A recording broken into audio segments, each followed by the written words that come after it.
All right, welcome back, everyone. Welcome back to Anitasjoint. Hashtag it's in the joint where every day is payday, baby. Let's break down what the commissioner said yesterday once again.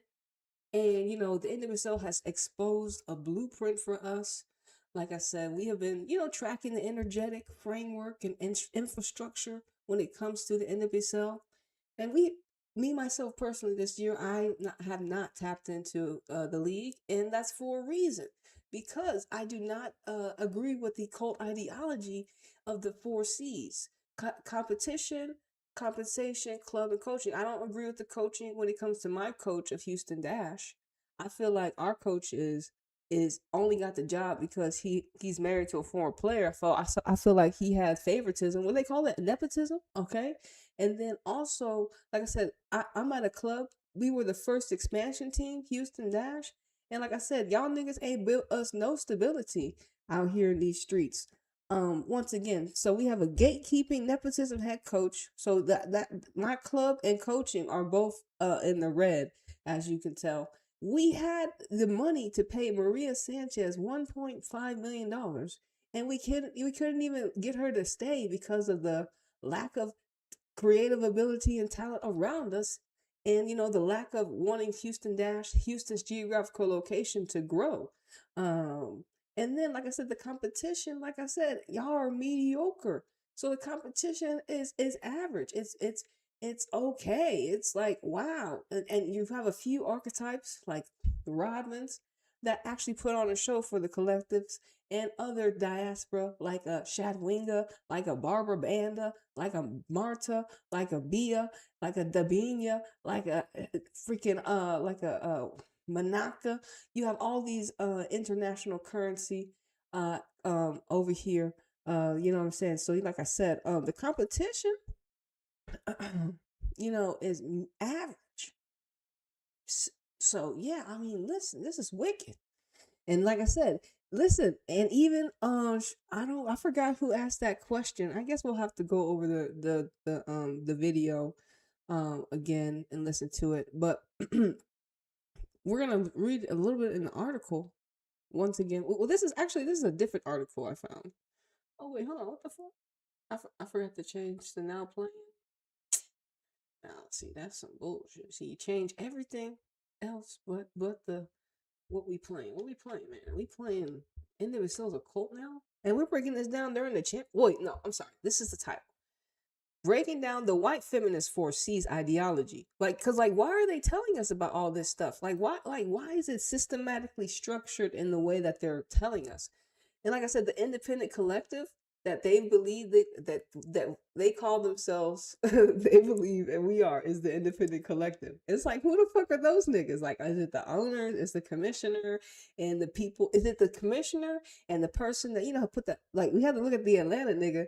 He put like 100 so far, like 165 million, right, and 50 million, right. So he did all that. Michelle Kang, obviously, she has to be in there. She put 50 million, got 3 clubs. So it's like, okay, we independent collective. Who else is in the room?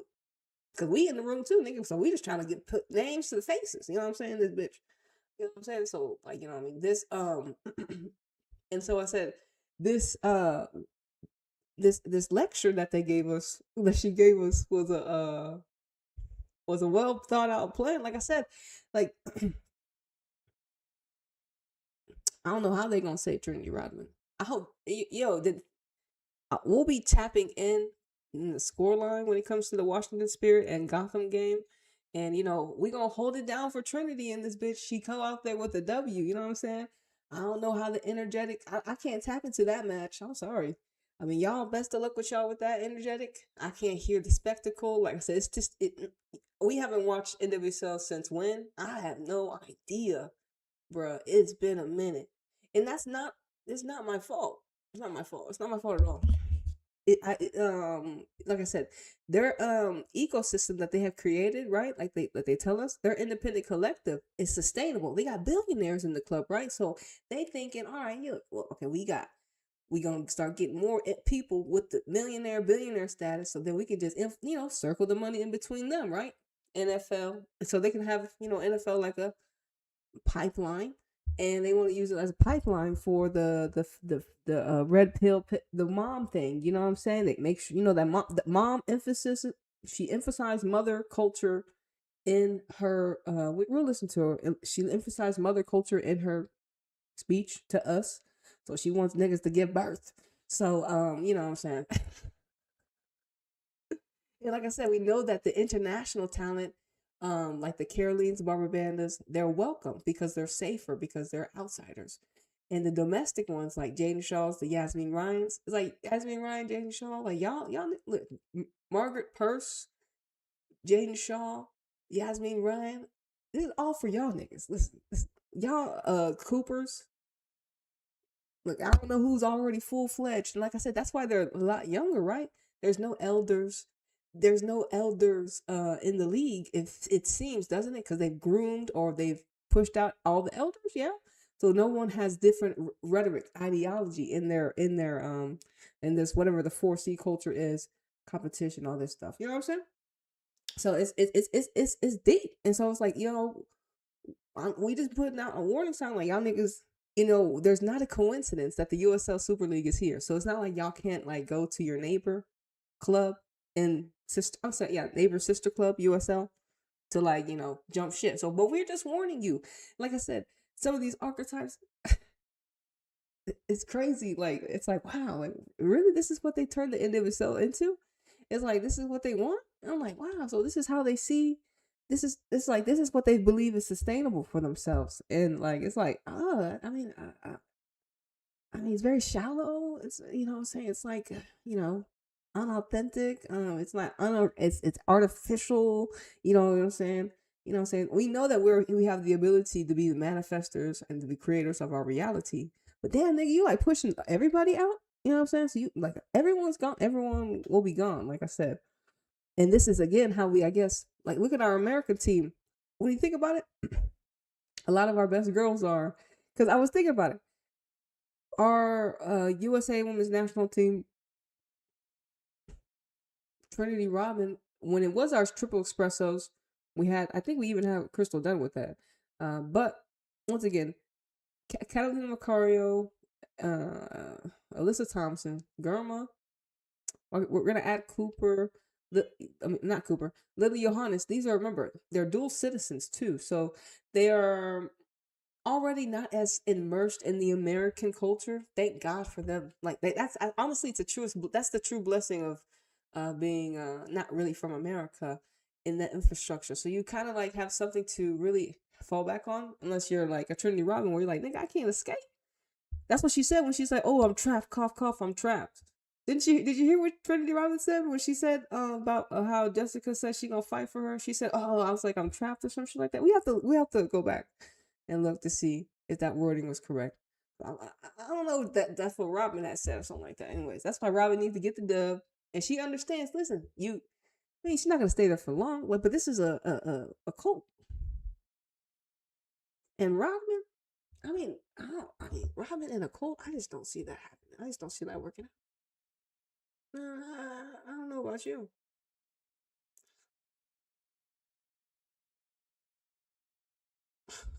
Like I said, we no, we didn't come up with any of this. This is what they told us. Okay, always remember this is what she told us. It's like if we weren't down with the get down nigga, well then you're just not this. You know, we independent collective. They really don't care. Honestly, that because it's about we and we believe. Like I said, they got their own pipeline. They don't need us no more. Oh, let's read the article. Let's read the article. Yes, yes. That's a good start. Yeah, and then we'll get into some video. All right, so more. This is a different one. We didn't read this one yesterday. NWSL Commissioner Jessica Bergman talks salary cap, calendar changes, and transgender inclusion. So niggas, y'all getting excluded. You know what I'm saying? She asked her, so if NWSL Commissioner Jessica Bergman has given an update on the league ahead of its 2025 championship game on Saturday. All right. in Jose, California. You know what I'm saying? I can't believe they gave currency to Bay FC. That's the most. They didn't even make the playoffs. How are non-playoff teams being able to host the championships? Like we're, anyways, ahead of the NWSL Championship this weekend in San Jose, California League, Commissioner Jessica Berman addressed the public and media in her annual end of the season remarks. Berman painted a picture in another Berman painted a picture of another record-breaking year for the NWSL in 2025. Fresh off their multi-year contract extension, the commissioner spent an hour Thursday answering questions ranging from how Major League Soccer calendar flip could affect NWSL teams to her thoughts on multi-club ownership and professional women's soccer. Like I said, we want our players, our staff, our partners, and our fans to know that the decisions we're making and the investments we're making are for the long term, said Berman. We make those decisions through the lens of women's professional soccer. And that is a very important distinction in how we operate day to day. Like I said, we make those decisions through the lens of women's professional soccer. Like, niggas, who talks like that?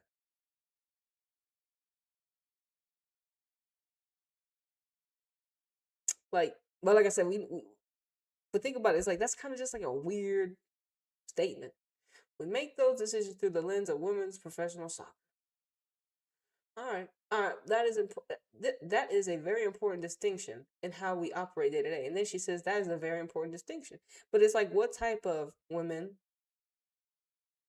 And the professional, they got that shit. They got the infrastructure.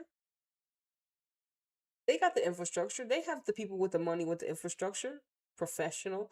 You can build the training facilities.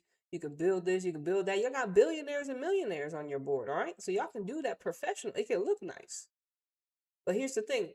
The soccer, the IQ, the fundamentals is average. Y'all not developed. Like, think about it. America's not developing talent. They're like I said, they're the lens of a woman. They're making their decisions through a lens of a woman. They got the professional thing down, but the lens of a woman, the soccer comes after. So the women, right? They're trying to make the right woman, and then when they make the right woman, that's when they believe they'll have the right soccer. They already got the professional part, but they want the lens of a woman to be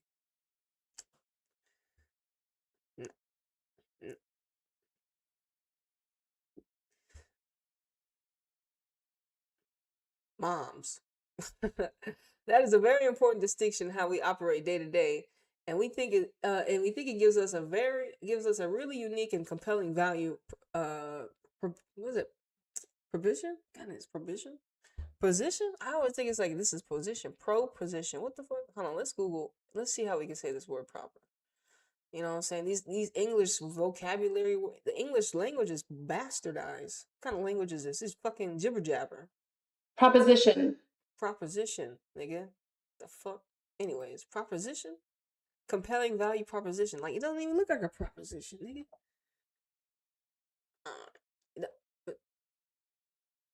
It says, we make those decisions through the lens of women's professional soccer. This is a very important distinction how we operate day to day, and we think it gives us a really unique, compelling value proposition for all of those incredible talent that we're looking to attract, retain, and develop across our ecosystem. See, they talking like Michelle Kang. Michelle Kang got an ecosystem. So, like I said, Michelle Kang has built like a pipeline, right? She got the money where she's got Kaniska, whatever that the fuck Kaniska is. Kaniska out here changing lives for their ecosystem right here, right? So they got a blueprint on how to, like, extract talent and groom talent. Anyways, and like I said, there's no elders in the group. Like, you think about all there's no elders in women's in NWSL. Crystal Dunn's not there. She out here. She gone. The voice, like I said, the women, it's like the owners and the commissioner are obviously controlling the women. The women look like they have no power, honestly. We have year after year them coming out about mistreatment, stuff like that.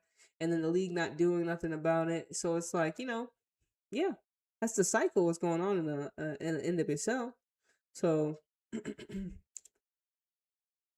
remember, we had a player collapse on the field this year, and the match proceeded on. But then they were like, "Oh, let's quote unquote make it happen again." Someone else collapsed, and they made sure to stop. Right? Didn't they? Weird ass shit. Anyways, I'm just saying that's crazy. And there was also some synchronicities with that collapsing of the first girl, and it's just not. It's not. It's sounds like a cult. Sounds like some weird stuff's going on behind the scenes at NWSL. Obviously, low vibrational. Like I said, we've never heard of a league where players have slept with their coaches. Multiple players were touched by their coaches. That's crazy to hear. But only in NWSL, only in the league that what she's gonna talk about. Oh, they had the average highest attendance. That's right.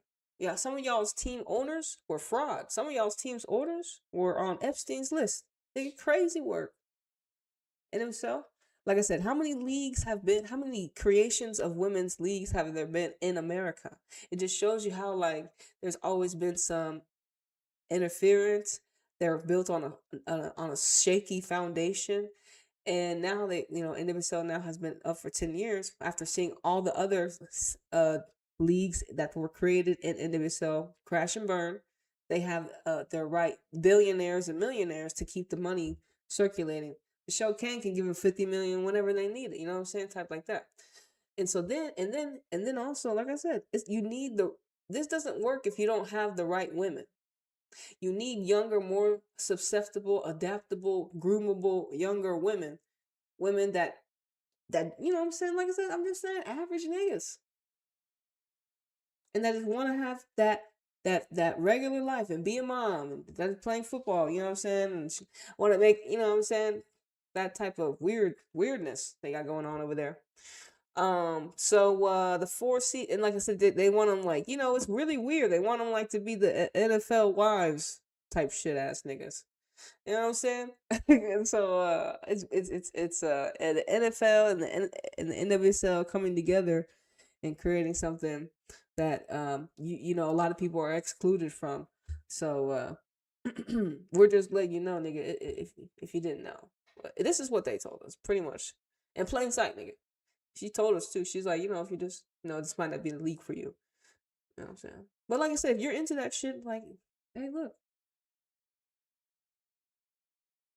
All right, where were we at here? A large proportion of Berman's remarks inevitably revolved around the retention of one Pacific player, Washington Spirit and U.S. national team forward Trinity Rodman. So what did you say? The largest,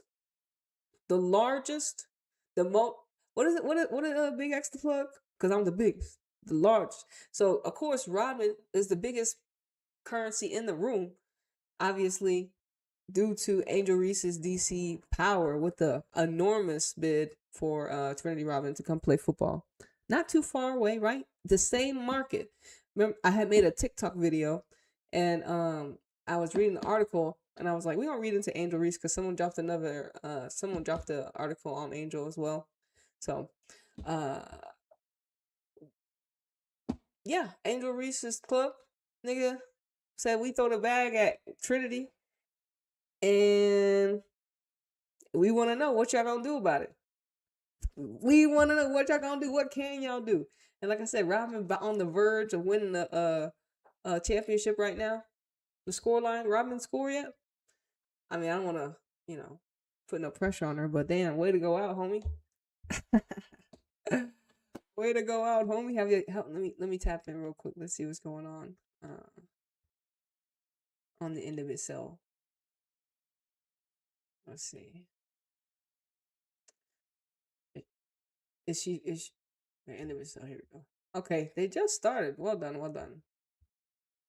Okay, where are the lineups at? Can we get the lineups? Let's do the lineups. Who's in the game? Who's in the game?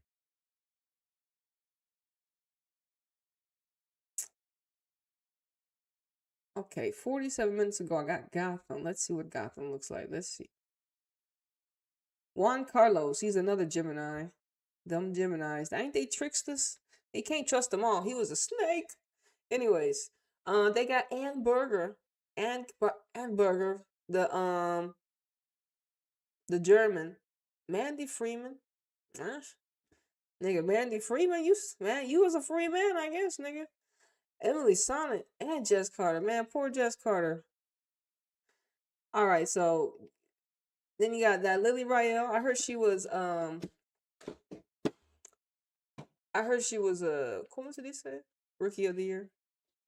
And honestly, I've seen her play, and I'm not gonna lie, I fucks with her. Like, I like her technical ability and shit. Much better than some of the other players I've seen in that position, so I actually fuck with her. But Jaylene Howe, nigga, she been in multiple teams, huh? Okay, cool. I don't know who this Sarah Sabuski is.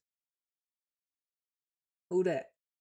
You got Rose Lavelle, Margaret Purse, Esther Gonzalez, and then you got Jaden Shaw.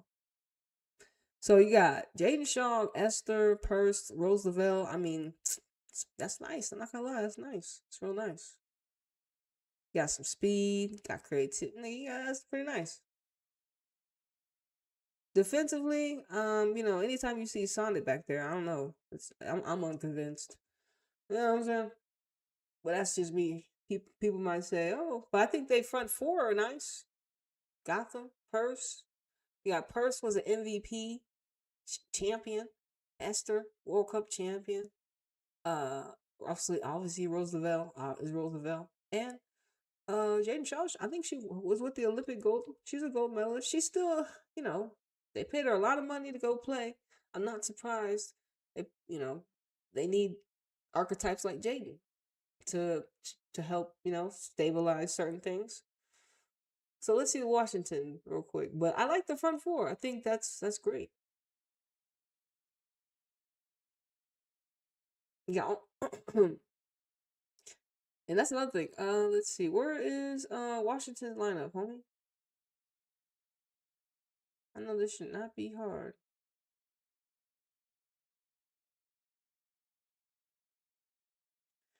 Let me go on YouTube. I mean, not YouTube, on Twitter. I'm going to Washington real quick. They should have dropped the lineup on Twitter. Yo. Hey, but no. Oh, hold on. Fuck.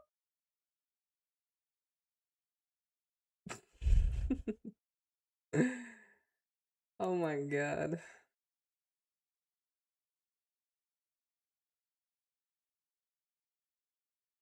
Okay. Washington. This is Washington Kang Spirit, yo. Washington Spirit. Alright. Oh, there you are. Alright. And I can't believe they gave Tara Defensive Player of the Year. Are y'all kidding me, bro? That's wicked. That's honestly, I'm not surprised. She's the prime archetype they want, bro. She's the prime archetype they looking for. That's the Tara archetype, nigga. You want to be a Tara in this new era of fucking women's football and NWSL, nigga. You want to be a Tara archetype. That's the archetype they going for, nigga. That's it, nigga. That's it, nigga. They want them Taras, bro. I'm telling you, Macones. You want to be on. Anyways, so you have in the Washington Kings Spirit starting lineup, Aubrey Bledsoe, Aubrey Kingsbury. We got that girl Rebecca Burnell. Shout out to Rebecca Burnell. Monterey probably misses you, obviously.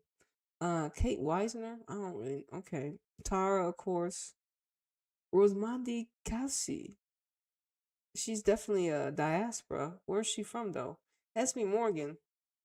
You got that girl Coy Bethune. Now remember Coy Bethune was supposed to be Rookie of the Year before she got hurt magically by throwing a pitch.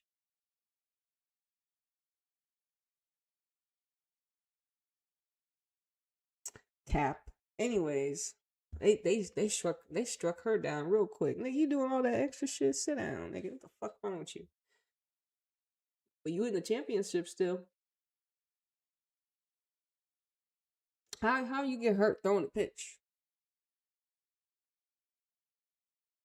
Look how that. Read the story. Lucia Santos, the Colombian, Hal Heshford. Seems like Hal Heshford couldn't get past Claire Hutton, so I mean, she kind of in the low key. She's in the cut, but she's a cool archetype. She's like a bruiser. Every team needs one. But then again, it's like, damn, I wouldn't want to be the archetype to have to really throw my body around like that, or have to be that player that's always making them saves. But some archetypes are just built like that. Um, Gift Monday. She has a very interesting name. Gift Monday. Okay, and then they got the Italian. They got the Italian. Michelle Kang was like, I don't know how they got an Italian over there. That's crazy. Michelle Kang got two Italians. She's got the girl Linari at the London City Lionesses, and then she went and got Cantor. Cantor. I think that's how you say her name. Sophia. So I mean, it's not bad. It's not bad at all. I mean, but no Robin. You know what I'm saying? Like, do we see a Trinity Robin? So Robin's on the bench. Well, Robin's on the bench, and this might be her last day. Oh, that girl Rebecca Burnell. Rebecca Burnell, all in Washington's chat. All right, let's get back to the reading. All right, but the score line is what? 0-0 still. Okay, 14 minutes. Like I said, Gotham,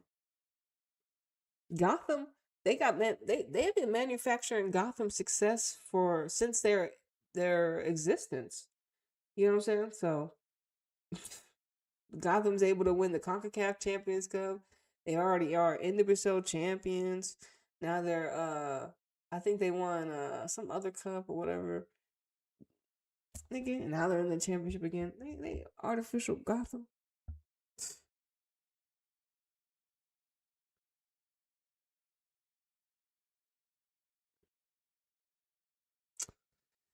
All right. All right, all right.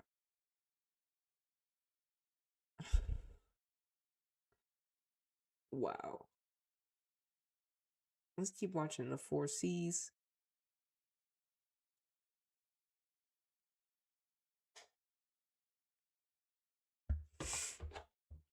Perfect.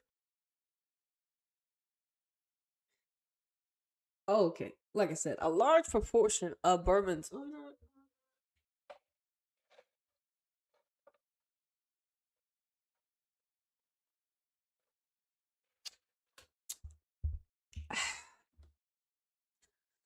That's exactly what I needed right there. Some good ass lemonade. NWSL's now cold. A large proportion of Bourbon's remarks inevitably revolved around the retention of one Pacific player, Washington Spirit U.S. National Team forward Trinity Rodman. But Rodman, one of the league's biggest stars, is on the verge of becoming a free agent. European clubs have expressed interest in the 23-year-old and can offer her far more than any team in the NWSL. Any team the NWSL is able to. So it says, so they believe European clubs have expressed. Oh, I'm sorry. It says European clubs have expressed interest in the 23-year-old and can offer her far more than any team in the NWSL is able to. And like I said, when it comes to making a bid for these players too, they can offer a significantly low amount, also playing on that cap. You know what I'm saying? To get some archetypes, right? And that's the WSL thinking, or not be thinking. They could say this is what we value this player. But think about it. If maybe there was no cap, would we have seen Germa and some of the other archetypes actually go for more money if the salary was more like maybe the WNBA is about to get? Or is, you know what I'm saying? Or not even. So, you know what I'm saying? Because of all the money that they got, like I said, y'all paying 165 million to get in, but y'all's cap for y'all team is 3 mil. And so that's the thing. It's like, that's another thing. They're like, okay, well, we're not, they said NWSL is not a charity. But right now, y'all are building a lot of infrastructure because y'all want everything. Oh, it's a woman's purpose built, such and such, such and such, with a built-in daycare type shit. You know what I'm saying? Okay, fine. Because y'all want moms. Okay, fine, whatever. Well, that's money y'all want to invest. We didn't. They didn't. Nobody said put a daycare in the fucking training facility, nigga. Y'all the ones that want all this extra shit. Anyway, that's not even like when you're thinking when you're playing football, that is not like something that you're thinking about when you're going into the training. It's like, oh, my daycare, I could leave my kid here. Nigga, what? So y'all want to like have players, still want to have families but come back. And it's like that's kind of just like, that's why would most players don't do that. Most players don't do that. Like we didn't watch players do that. We watch players wait till the end of their career to have kids. Women, you know what I'm saying? They did their career and then they had kids at the end. Y'all want them to be cutting in between, and then they ain't gonna come back their best selves. They just had a baby. You know what I'm saying? So that's crazy. So they want women weaker and weaker and more fragile as well when they come back from birth. So it's like, damn. Anyways, but back to Trinity, because I mean, she's out of here, bro. The Athletic confirmed Rodman also received a significant offer to stay in the nation's capital with the Cambridge Super League DC Power, which plays in a league without a salary cap. As it relates to Trinity and can leave any other top player in the world, we want those top players here in the NWSL, Birdman said. We want Trinity in the NWSL, and we will fight for her. Like I said, and who are the other top players she could be referring to? Because look, Esther and all these other players are like, man, I just won an NWSL championship. How much money did they offer? Oh, girl, gee, you think I can get a piece of that? I just won a championship. My value kind of high right now. I'm just saying. That's how I'd be thinking. Cause y'all capped, niggas. All y'all ladies are capped, obviously. And if you're okay with that, I mean, okay, I guess you just okay with them telling you can only get this much money, right? Especially if you're already world class, nigga. You'd be like, hey, man, you should reach out. My agent should reach out and see, what it'd be like, maybe come play with here, right? I'm just saying. Like I said, the Athletic confirmed Rahman also received a significant offer to stay in the nation's capital with the Cambridge Super, the nation's capital, with the Cambridge Super League, which plays without a salary cap.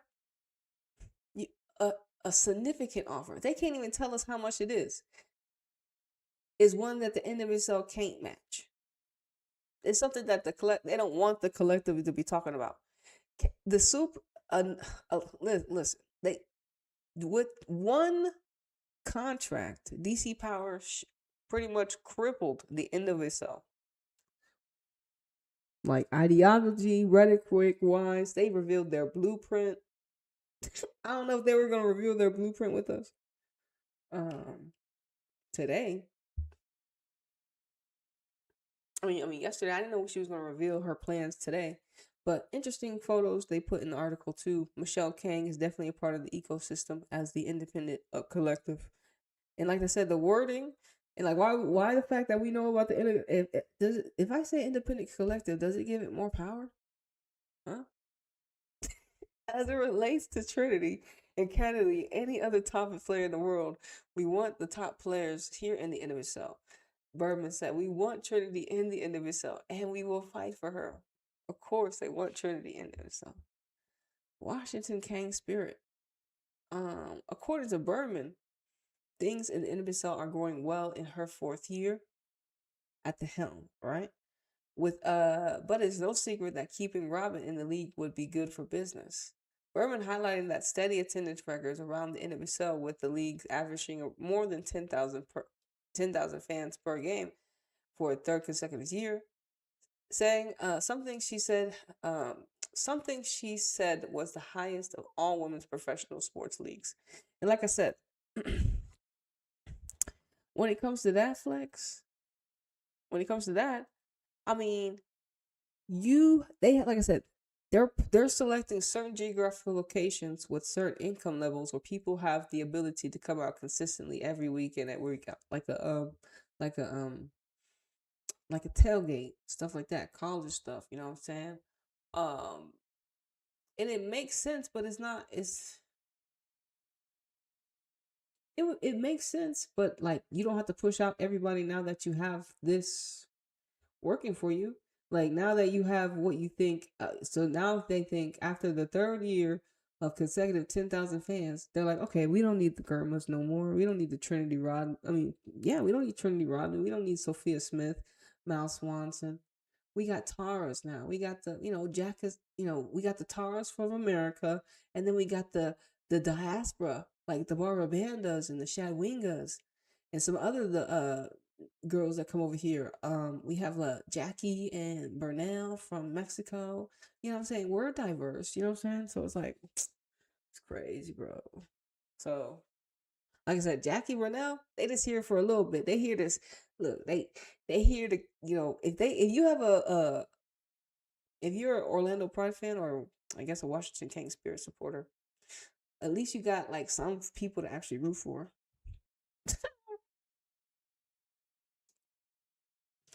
Like I said, it says the Spirit average crowds more than 15,000. That's great, nigga.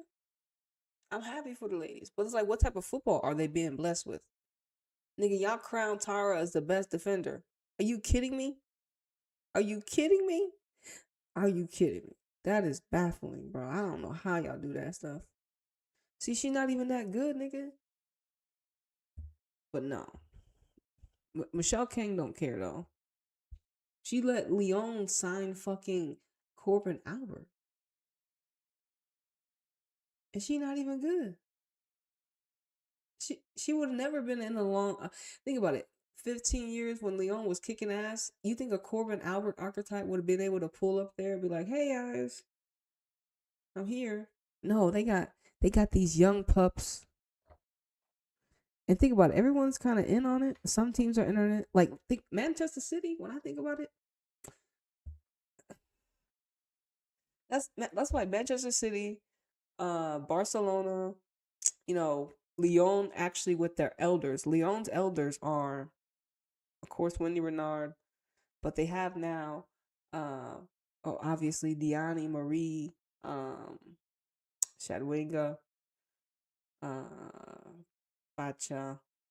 They got a lot of other archetypes, but I think they even have Mumbuk too. But like we don't really think about it. The most visible teams, there's getting a small number of elders, I would say.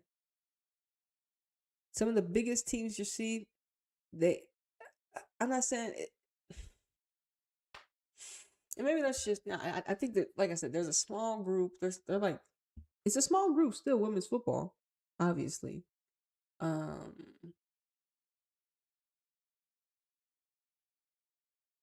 But yeah, there's only a couple teams with like powerful spirits on them. You know what I'm saying?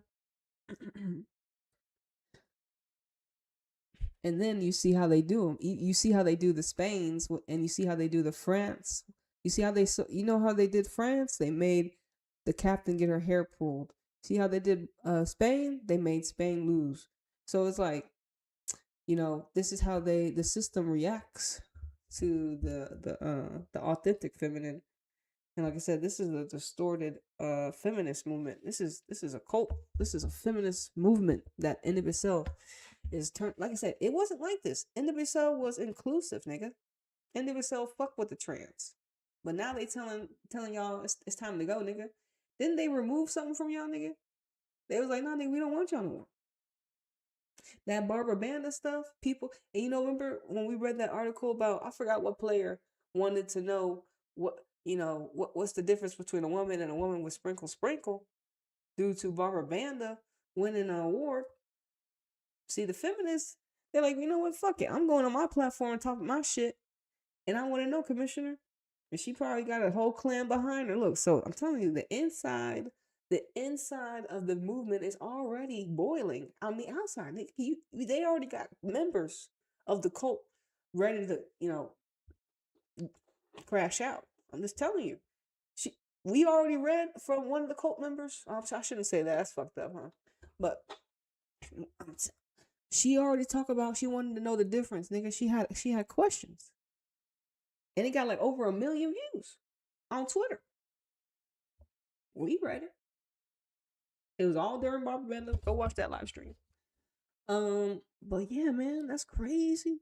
Okay, so like I said, while the conversation around attendance is more nuanced, Bourbon said that 6 of the NWSL's existing 14 clubs surpassed 10,000 fans at the last year And one of the highlights of 2025 was the historic match between Spirit and Bay FC at Oracle Park in San Francisco, where 40K fans broke the NWSL single match attendance record. So it was Washington Kang Spirit against Bay FC. So you got the billionaire Michelle Kang against Bay FC's fraudulent Montoya. I mean, so y'all had a spectacle of 40K. That's like I said, like y'all. I mean, did Trinity Rodman play? Y'all don't even have Oshawala no more. Y'all just got Rachel Kundananji. What? Who does Bay have? What? Like who do you? Who are you? Who's your stars? In Spirit, obviously, it seems like Crow Bethune is back, and we saw their lineup. Did anybody score yet? What's the score line? Let me check the score line real quick. It is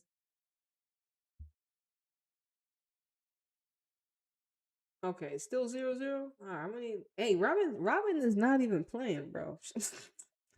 Robin's like, nigga, I don't even need, bro. What is the significance? Look, it's over. Robin not even playing in the final, bro. That's crazy. What kind of shit is this?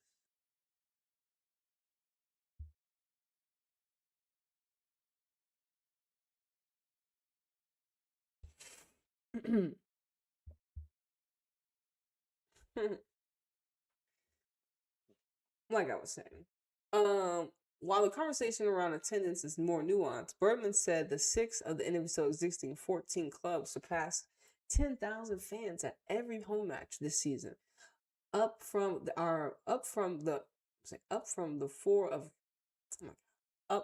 4 to reach that marker last year. Okay. That's right. When it comes to the playoffs, attendance is up 5% year over year, and this year's 6th match. When our championship is sold out for this weekend, and we're, just a handful to. Oh, you ever heard that? Mm-hmm. Yeah. He said we'll have the best playoff year. So, like I said, it's all on paper. This is all on paper. That's all they looking for. Shit on paper. Like I said, everything else energetically.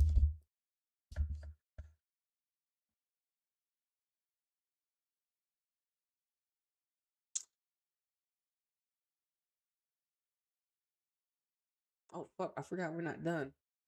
Hold on. Y'all want to hear a little bit from Jessica again? I mean, we can hear from Jessica again, like we did yesterday. Let's see if I. Ooh. NWSL commissioner. Yes, right. NWSL commissioner.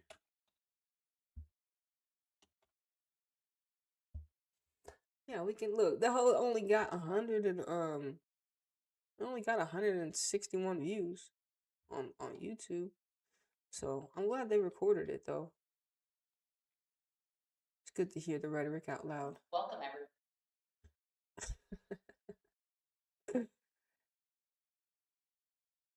All right, let's hear from Jessica. Huh?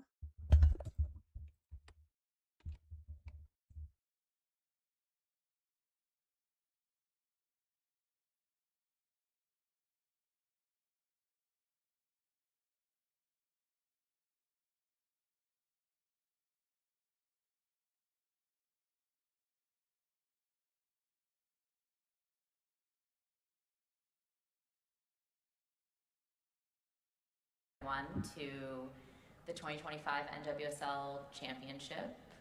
We are so excited for the culmination of yet another historic season. I'm going to start with some opening remarks, and then, of course, there'll be plenty of time for questions. I want to start by congratulating the Kansas City Current. I know we are here to celebrate the two teams that are competing for the championship. But the Kansas City Current's historic season was incredible. They were the fastest team ever to clinch the NWSL Shield. And of course, they were led by their newly announced MVP, Temwa Chawinga, who we celebrated last night. at our first ever NWSL Awards presented by AT&T. So wanted to give them a huge shout out, and also wanted to shout out CarMax, whose incredible support makes the Shield and all the celebrations around that possible. Of course, I also want to make sure, before we transition to focusing on the business, that we congratulate the Washington Spirit and Gotham FC for making it to the championship.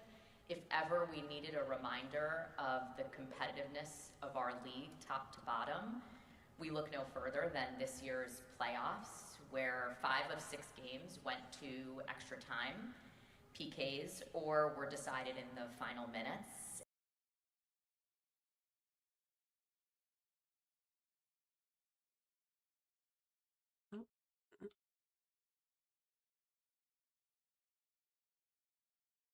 All right, like I said, she's about to name a couple things. Went to extra time, PKs were decided in the final minutes. I don't know. For me personally, that I don't know if that's something to brag about. Like, they want to program us to be like, okay, getting to extra time PKs, or the game was tight to the end and then someone scored. You know what I'm saying? Like, yeah, okay, if it happens organically, yeah, it happens. But is that a stat they boast about? Is that a stat they flex about? That's something that like that's the thing. It's like, who cares? Like, you think about the stats they tell us to have importance. Think about the things that they want us to believe that is important. Carries no value, no currency.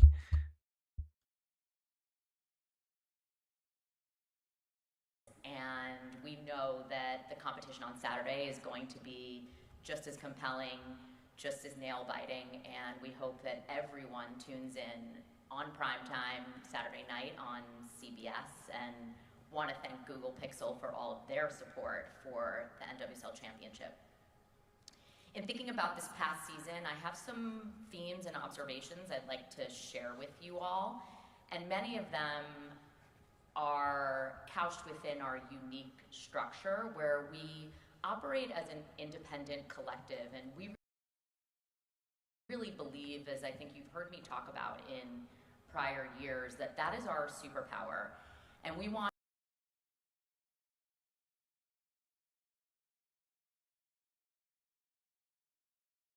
Okay, so this is the first time she goes in to talk about the independent collective, and that's 2 minutes into the video.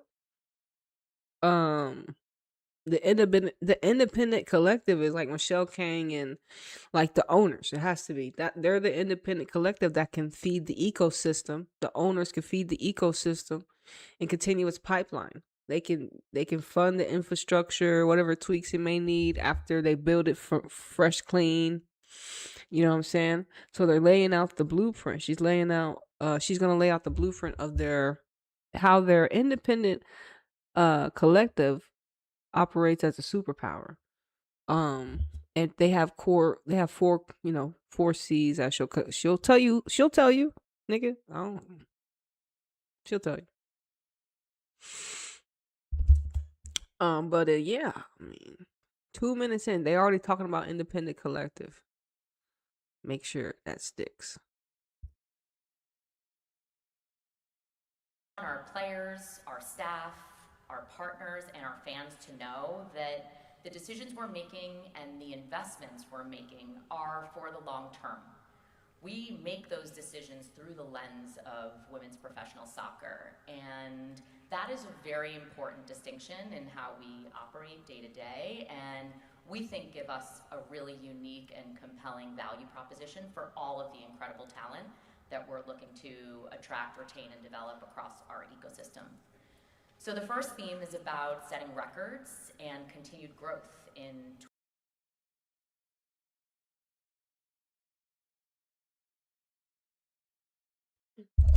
They think, like I said, they think setting records is like trendy. It's like, not saying trendy, but it's like gives them, oh, we're the best, we have the highest attendance in the league type shit ass niggas. We got but on the backside, the football, like I said, it's all manufactured. It's all artificial. It's not organic. You create a team, they already got 40,000 niggas showing up. Like, that's wicked. But we understand that there's geographical locations that are gonna have fans ready. But y'all acting like it's like y'all build a team all of a sudden overnight, got this crazy fans, got this crazy, like, for a football club, that's like massive. It's like massive. And then it's like you get there too quick, you sell off your freaking gym, aka Alyssa Thompson. She ain't even win a championship with Angel City. Wicked. And sold her off, bro. You ain't even gotta win a championship no more. 2025. I'll start with attendance. You've seen some of the infographics we released at the conclusion of our regular season, but they're noteworthy and important to highlight today. This marks the third consecutive year that the NWSL has averaged more than 10,000 fans per game. This is the highest of any women's professional soccer league worldwide, and is actually 60% higher than any other league. And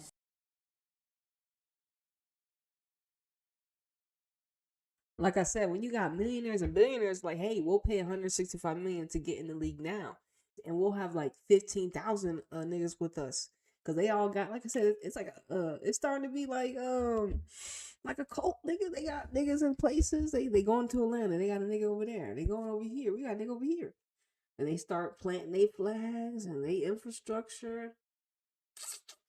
And now they like, oh, we don't need y'all now. We're good. They got 165 million. About to get, Angel Reese probably said, hey, we'll pay 5 million. They about to get another 5-6 million from Angel Reese for fucking Trinity Rodman.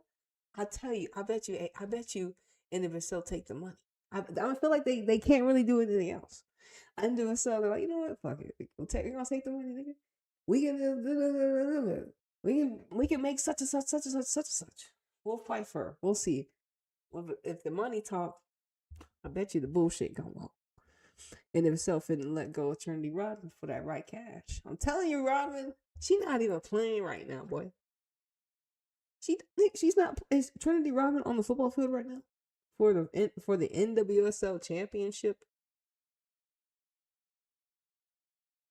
Isn't that like concerning? Do we not care? She is a triple espresso, right? She is the one last family member, obviously. Wait, so we don't care that Trinity Rodman is not starting? Is that normal? 41 minutes. Like I said, I don't even know if she's injured or not. So, like I said, that's why it's like, you know what? We don't even know what we don't even know what's going on in Trinity while she's with Washington. That's why she might as well be outside like Angel Reese.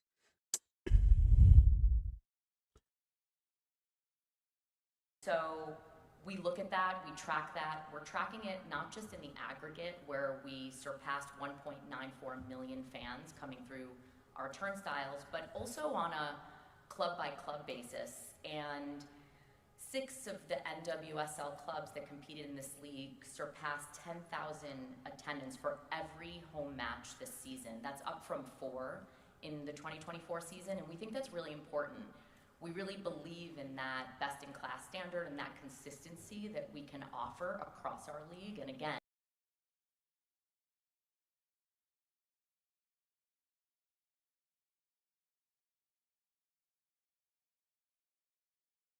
Yeah, like I said, best in class consistency across the league. They want it to be, something systematic, something that's automatic, consistent, stable. It's what you always gonna get this. We always got the pipeline. We got the fix for you. You know what I'm saying? You like them. You want to see a team like this? We got them over here. You want to see a team like this? We got them over here. Type shit ass nigga. And you know what I'm saying? Like I said, that's why there's no Naomi Girma in the cult. There is no Alyssa Thompson in the cult. Trinity Rodman out the way, about to get out the way. So who's in the cult? You about to see the faces, nigga. You about to see. Oh, this is who they want to uplift. Oh, so you're the face of the cult. Oh, so Tara, You got the diaspora and Shawinga, Barbanda. So Tara's one of them. We have to know she's a pillar. She's one of them. She's got to be. She's with Washington King Spirit. Anybody with Washington King Spirit, Bay FC, they're inside. They're definitely closer than other niggas. That's for sure. That's for sure. In the cult, we need to make a pie chart of the cult. Like I said, she's just the face. She has to tell us the rhetoric. You know what I'm saying? For those that want to join. You know what I'm saying? Because you have to want to join this. I can't join NWSL no more. It's not for me. They're not appealing to archetypes like me. You know what I'm saying? Especially not through my football club, aka Houston Dash. Would you watch Houston Dash? Would you watch Houston Dash? Be honest. Would you watch Houston Dash consistently like I was? Would you? Okay. So when you answer that question, now you know. So did they make the playoffs? Oh no, they didn't. Okay. Yes. Best in class consistency, but not for my team, Houston Dash. But what for your buddies in Bay FC, for your buddies with Angel City and Bay City and all these expansion teams y'all have y'all's hands in pockets with. Best in class consistency. People can, do they have enough people, infrastructure to keep it going? That's what they're plugging in right now. You know what I mean? And so right now they're expanding well. People are buying into Kaniska with Michelle Kang.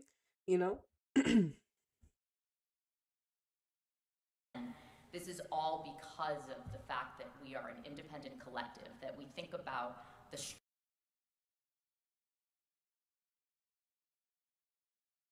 independent collective again.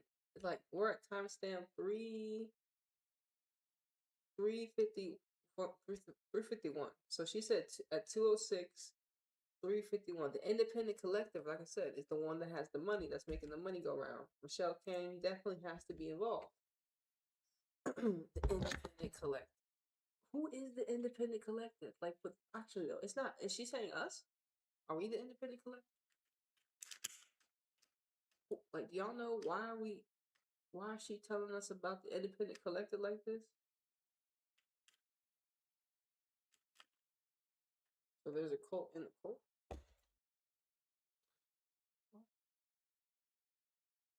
Strength of our ecosystem and what we can bring forward as a unique value proposition. Of course, we are in the Bay Area, so it's important to celebrate the fact that we broke the record for professional women's sporting event. A professional women's sporting event ever, right?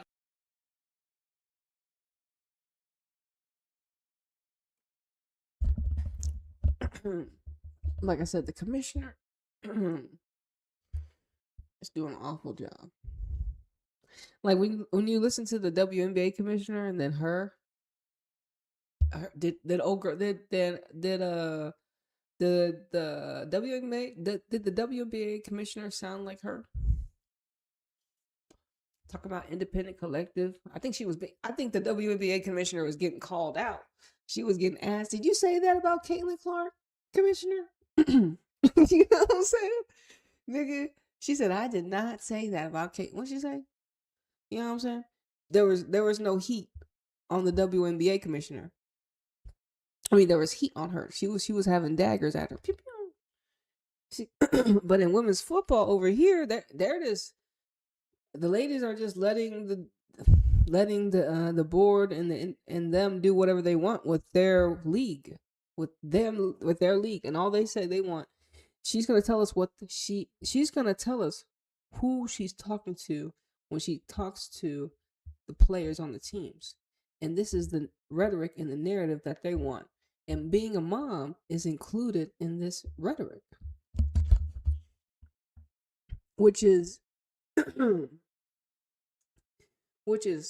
okay, but it's just like when you're playing women's football, what does being a mom have to do with anything when it comes to you being, with the team right now? Like why is that a focus, being a mom? Like even in the discussion right now. When it comes to playing professional football, that's two different jobs.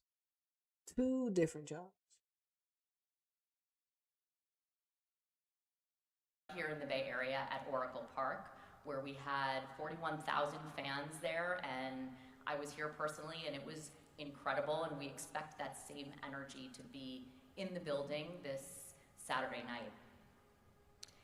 Finally, when we think about the attendance of the playoffs for 2025, attendance is up 5% year over year for our 6 playoff matches, and not if, but when our championship is sold out for this weekend, and we're just a handful of tickets away from that. We will have this year's playoffs be the best season yet. So we will surpass 111,000 attendees through our turnstiles for the playoffs, and that surpasses our all-time postseason record, which was in 2022. So a lot of really great milestones and historic records being made from an attendance perspective in 2025. Turning to viewership, we announced some of these milestones at the end of our regular season, but I'll emphasize them now here for you today. Linear viewership is up 20% year over year, and digital viewership is up 30%. But as importantly, and we think a lot about the demographics that are unique to the NWSL in particular, and it happens to be the exact demographic that brands and media partners are looking to attract and retain, because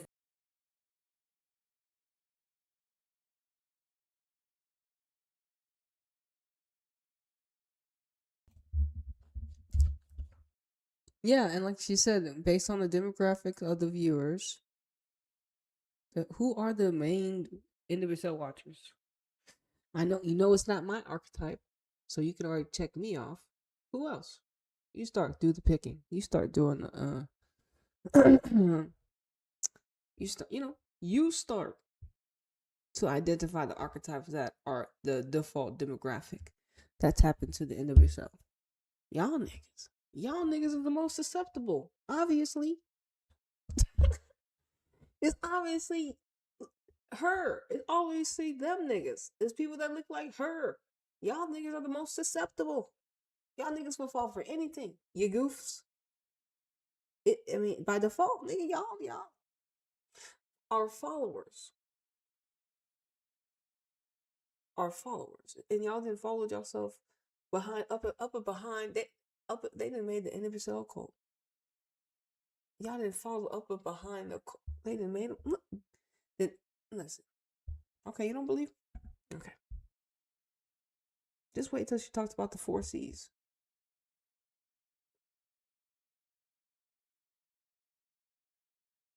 They are the drivers of our economy, and women ages 18 to 34 are leading that growth in viewership for the NWSL. That is up 30% from last year.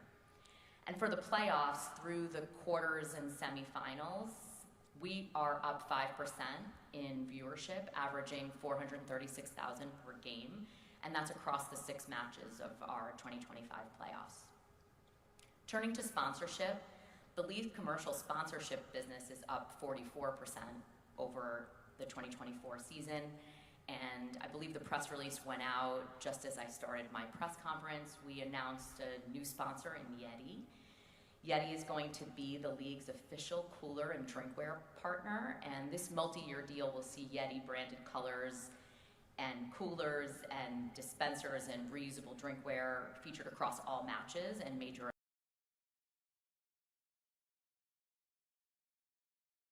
And so, who's buying Yetis? Who's buying Yetis and Yeti coolers? What archetypes are those?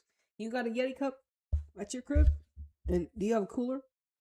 A Yeti cooler? So they getting brand deals with things they want in their house too for free on the low, right? As you would, right? Man, we get a cut, you get a cut. Can I get some free merch? Yeah, why not? You want a Yeti this, Yeti that?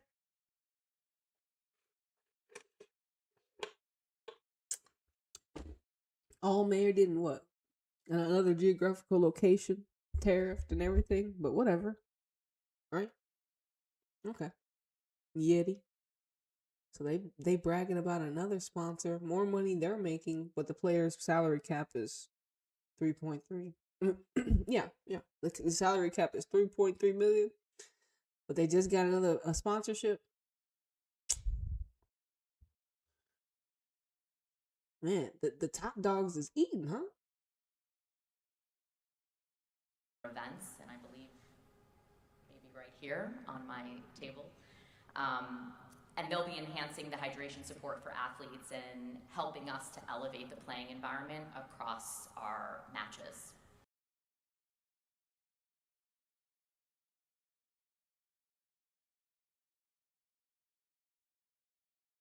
And you see how, like I said, when she announced the sponsorship, she went all on the materials. Oh, we got coolers, we got Yeti cups, we got this, that, others. Oh, and they're gonna enhance the players, yada yada yada. Nigga, why not the players first, not you?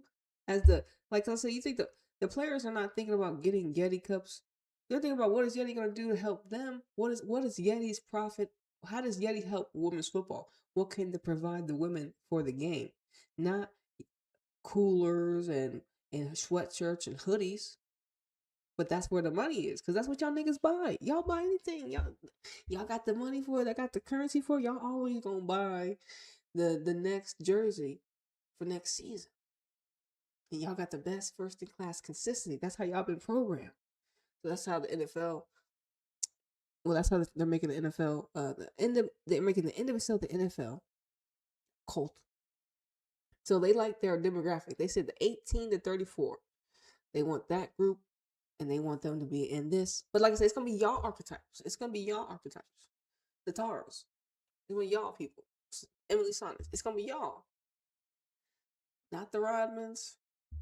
No Germa. You're gonna have the Barbara Mandas and the Shadwingas, the internationals.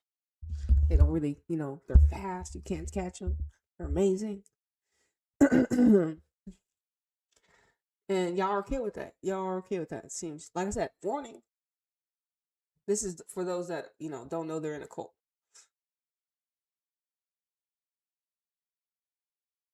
And finally, earlier this month, we announced our advisory board.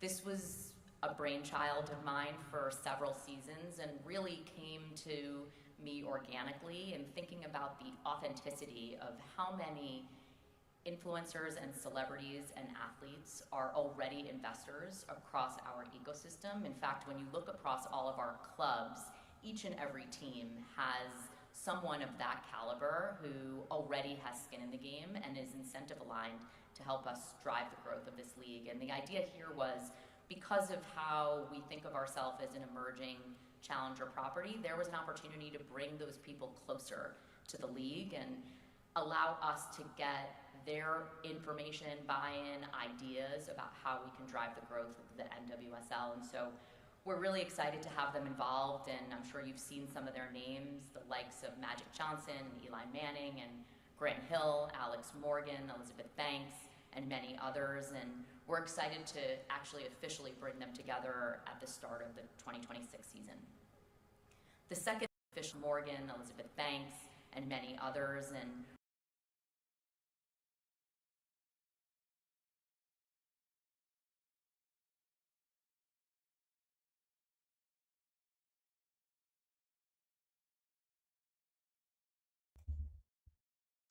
like I said, you're not going to catch archetypes like me in majority of spaces, just in general by default, based upon the system. So when I hear all this rhetoric, it's boo boo mama, it's just mumbo jumbo. It's not a value, it's not a currency, obviously. Who cares about them? How are they going to help the women's football realm? How are they going to give their gifts and talents and their abilities to help establish a good football club? You know what I'm saying? Because you got these elders at Brand, like who's in charge of AFC, and you literally have hired a person. Y'all had someone in y'all's infrastructure hire a person that has had allegations of abuse when it comes to coaching women's soccer players, and yet y'all were able to get this person hired, and then through controversy he resigned. So it seems like y'all still got things, like I said, y'all got bad dealings going on, obviously, and they're just running off the same system. And like I said, it's going to implode on itself again, ultimately, because someone's not going to be able. Look, someone's not going to be able to keep their hands to themselves. I was going to be real. They gonna. So that's it. Because like I said, it's a cult. Nigga, what the fuck? Someone's not gonna be able to keep their hands to themselves. Their hands were already not on themselves in before. Nigga, like did you not read the article? Their hands was not on themselves already before. So I mean, look, warning. You can't deny that's not a fact. So I mean, listen, what's going on in the final, huh? We're excited to actually officially bring them together at the start of the 2026 season. The second theme, moving on from all of the records we've broken, is that we are investing for the long term, and I want to highlight two really key points. The first is around infrastructure, and this is something we're really proud of, and it's something that we think about when we really focus on how we're going to attract and retain top talent in this league, both players and technical staff. We're investing in infrastructure.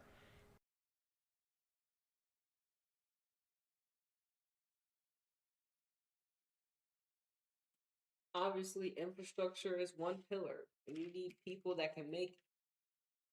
Infrastructure is one pillar, and you need people that can make that have the right connections to make those buildings work. You know what I'm saying?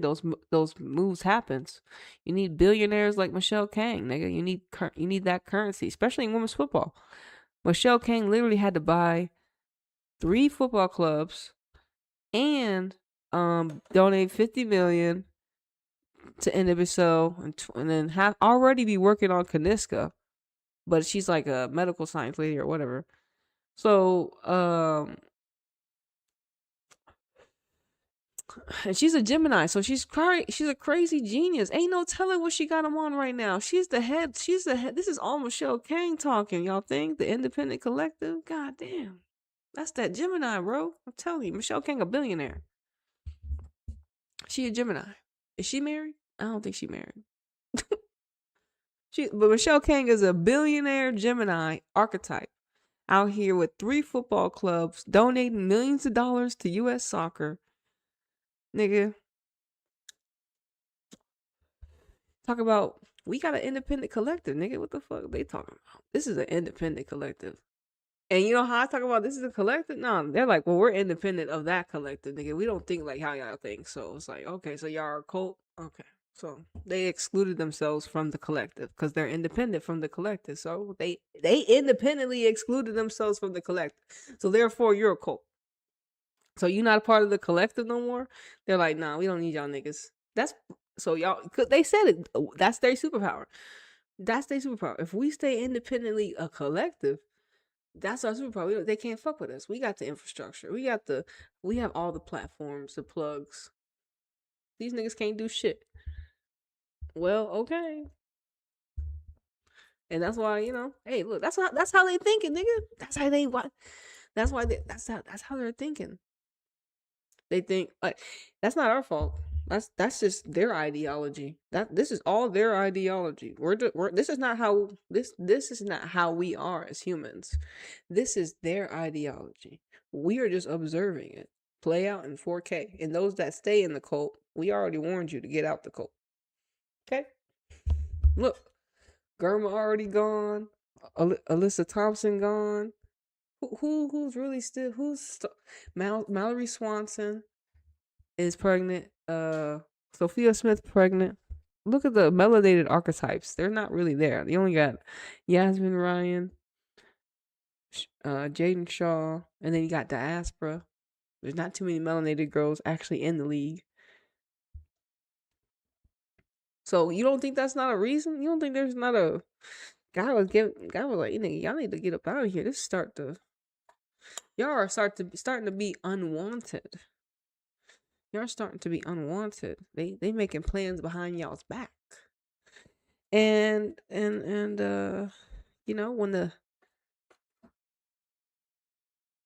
the calls came knocking for the girls to go to Europe, it was prime time for them to jump ship. Man, you see how God be working in mysterical ways? Mysterical ways. As much as I wanted our ladies to stay visible in America, it wasn't meant to be, because what's being built in America in NWSL isn't what those archetypes are, right? Like, because it's like, if Germa continues to play if Germa continued to play in San Diego Wave, she was going to eventually be able to attract someone of her caliber blueprint. Remember how we talked about how Bunny Shaw literally has rippled Man City's blueprint? How, like, the fact that we're even being able to attract the NWSL MVP and a Brazilian Caroline, she's another creative, expressive archetype. She would probably thrive in Mexico, but she's with Houston. I mean, she's been with NWSL. She played for North Carolina Courage. Like, what? Like, awful, I bet. Now she played for City, but she hasn't really been playing a lot. Obviously, I don't know what's going on. They sitting her down, getting her mind right. But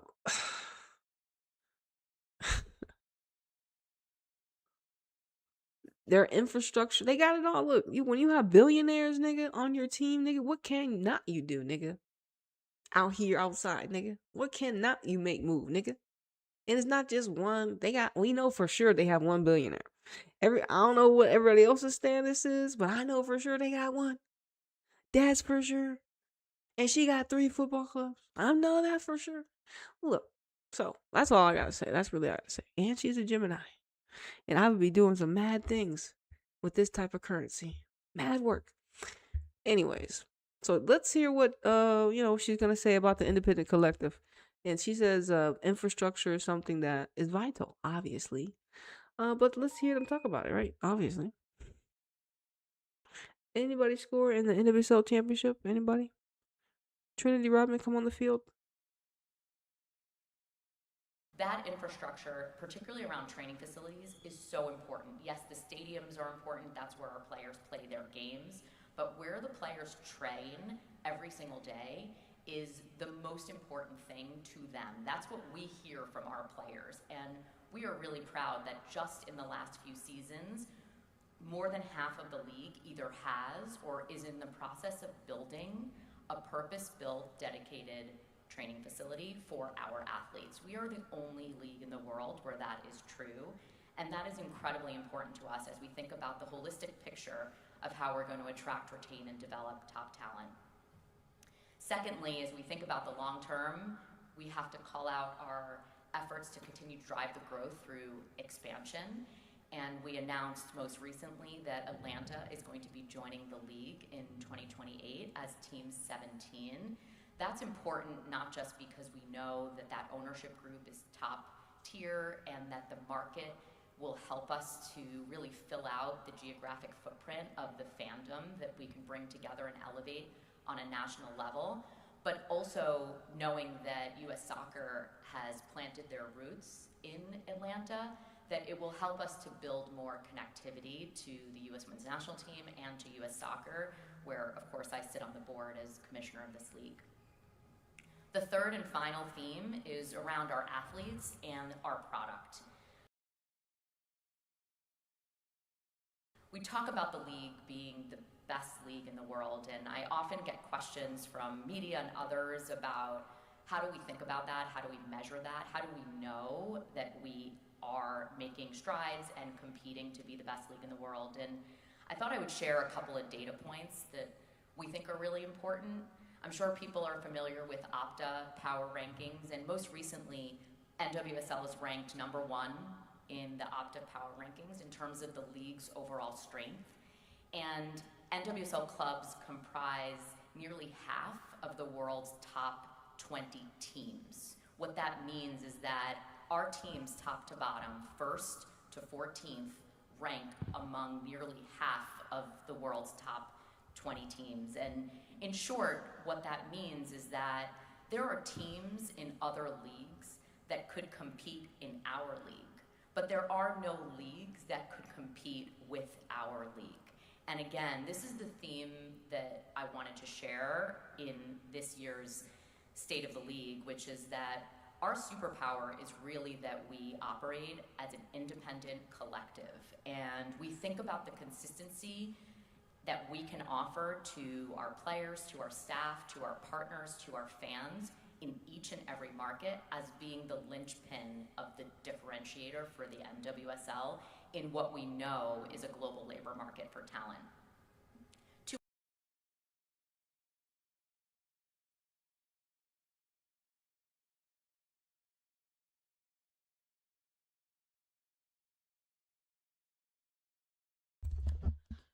Global. She's talking about how she's saying women's soccer is a global labor market for talent. Damn. Putting it plain and simple, huh? So Atlanta though, when I think of Atlanta, you ever seen the show Atlanta with China nigga, This Is America, nigga? Childish Gambino. So when I think about Atlanta, I think niggas. She talking about she planting the roots, nigga. You ain't what? That's some nigga shit. So I'm just like, what the fuck? So she said we gonna get more. She that's the spot. She's happy. They're happy. They find a place to get more niggas.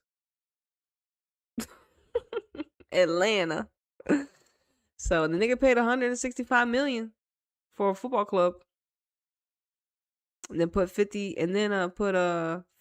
million on somebody's getting their headquarters over there. They want the headquarters in Atlanta. Where the niggas is at. That's what I think when I think about fucking Atlanta. I don't think white people Atlanta. I'm sorry, I don't. I don't think white folk. I think niggas. So I'm not surprised they're not. I'm not surprised that they're happy about that plug. Like I said, they on a movement, bro. They conquested, taking over land. They about to demolish some geographical location to build up their training facility, obviously, and harvest the global labor market attracted to Atlanta. They're gonna make it a beacon. So it's not about women's football anymore. I don't know about you. Is Trinity Rodman playing in the NWSL final? Cause I mean, we ain't got no more stars in the NWSL no more. I mean, no American ones. And I'm sorry, Rose Lavelle is outdated. And then it's like, okay, well, Jaden Stahl still needs more playing time. And then and then Yasmin Ryan. All the girls are kind of split up. Now, see, y'all don't got enough me, Anitas, to actually tap in. And like I said, I'm not their market. Obviously, like I said, when she said, their demographic that they want matches the same brand that they want. I mean, the same brand that their branders want to appeal to. This demographic, and like I said, it's there. It's not us. And like I said, you trans, nah, nigga, y'all can't come either. So nigga, the fuck out. You know what I'm saying? Y'all niggas is excluded too. So, you didn't know it was gonna be like that, did you? I don't think y'all knew it was gonna be like that. She shut that shit down real quick, huh?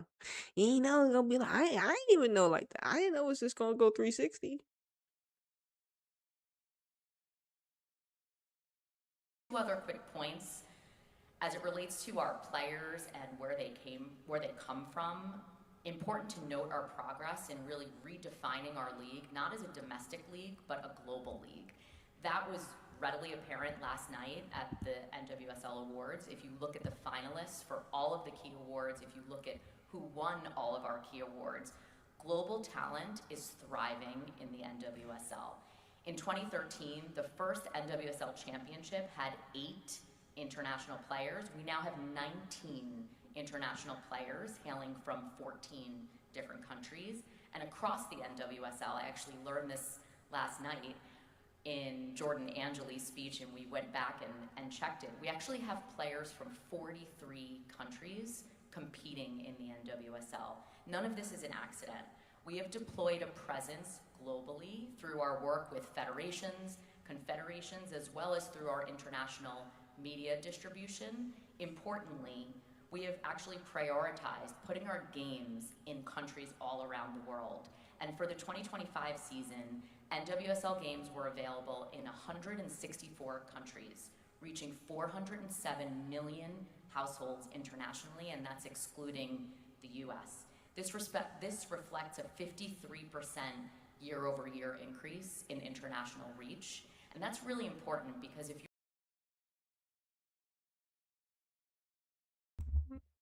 Yeah, like I said, to get their propaganda in all those geographical locations and spill their ideologies. Obviously, it's very important. Obviously, we gotta spill our propaganda and give our rhetoric.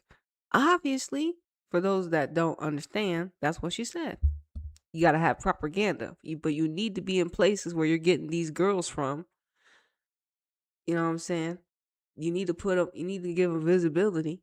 They may have to pay for it, but at least you give it to them. There you go. Safe. You know what I'm saying? Everyone's happy. We're happy. Like I said, they're boasting international talent. What about our homegrown talent? What about our talent? What about America? Why are we like when is it when did we ever brag? I'm sorry, when did we brag about outsiders? So the independent collective brags about outsiders because they're the outsiders in the collective. I don't, like I said, they don't want. So what about like I said, did everybody that won the award? I mean, they had a NWSL awards now. That's crazy. NWSL awards. So that's spectacle. Obviously, that's you know what I mean. Like that's new. They want to host the award. People come up there get their award, nigga. You know what I'm saying? Wicked work, bro.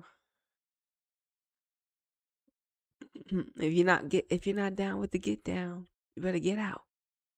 But like I said, that's why the USL Super League is here. The USL Super League is here. It's not for no reason. There's still another women's professional league in America. And that's the beauty of it, right? Because you get to see how they're moving, and then we gonna start tapping into USL League and see how they moving. Be like, okay, well, what is y'all doing over here, niggas? Cause we see how these niggas is moving as an independent collective. You got the same rhetoric. How y'all feeling? Well, we know that DC Power about it. They're like, you know what? We gonna pay so much money for Trinity Rodman. Y'all can't pay it on paper. The rhetoric y'all spelling, y'all say all we can do is fight. But on paper, y'all say, well, we can't match it. You know what I'm saying? There's two leagues, and this league, like, hey, look, DC Power shout. Hey, look, I'm telling you, DC Power literally put you the Guardian Super League on the map. I'm just saying. That bid for Rodman literally put them on the map. I'm sorry. That even they want to downplay it so much they don't want to talk about it.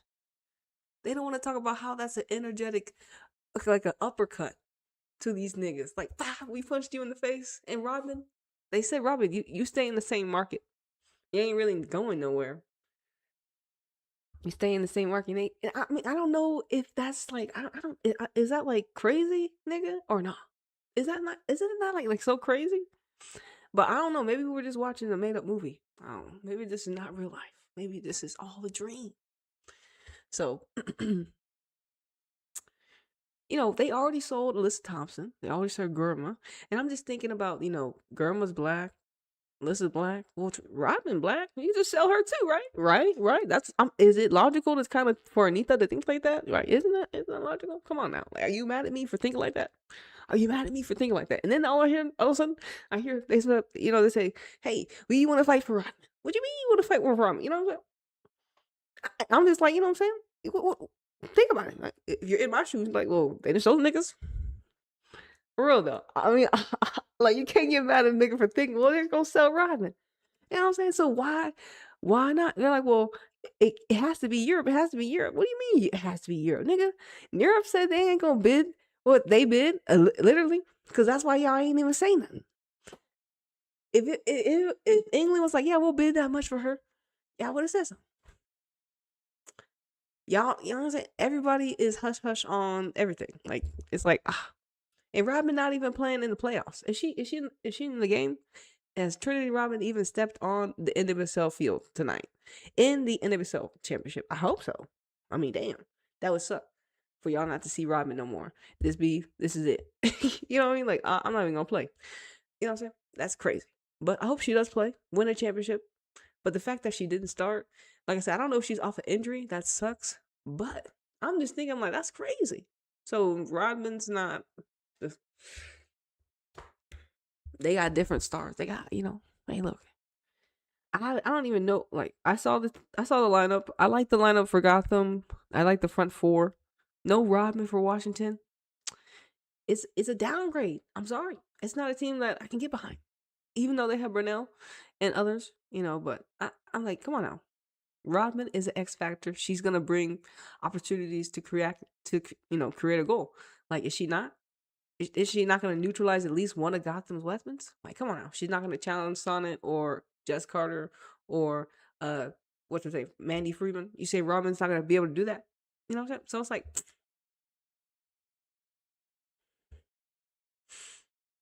so what final are we seeing?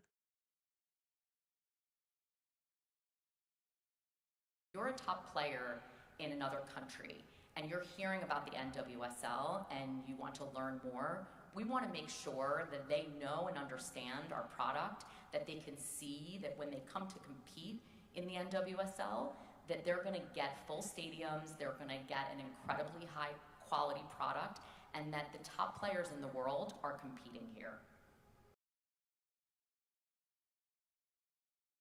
Yeah, man. Like I said, they want to extract all the foreign talent, all y'all foreign talents that don't have leagues for your ladies. They were like, hey, yo, we're your, like, the Barbara Banda archetypes. But she's rare. The Shadwinga niggas, they rare. Like, you don't see these niggas. So I'm just like, what are y'all really gonna do?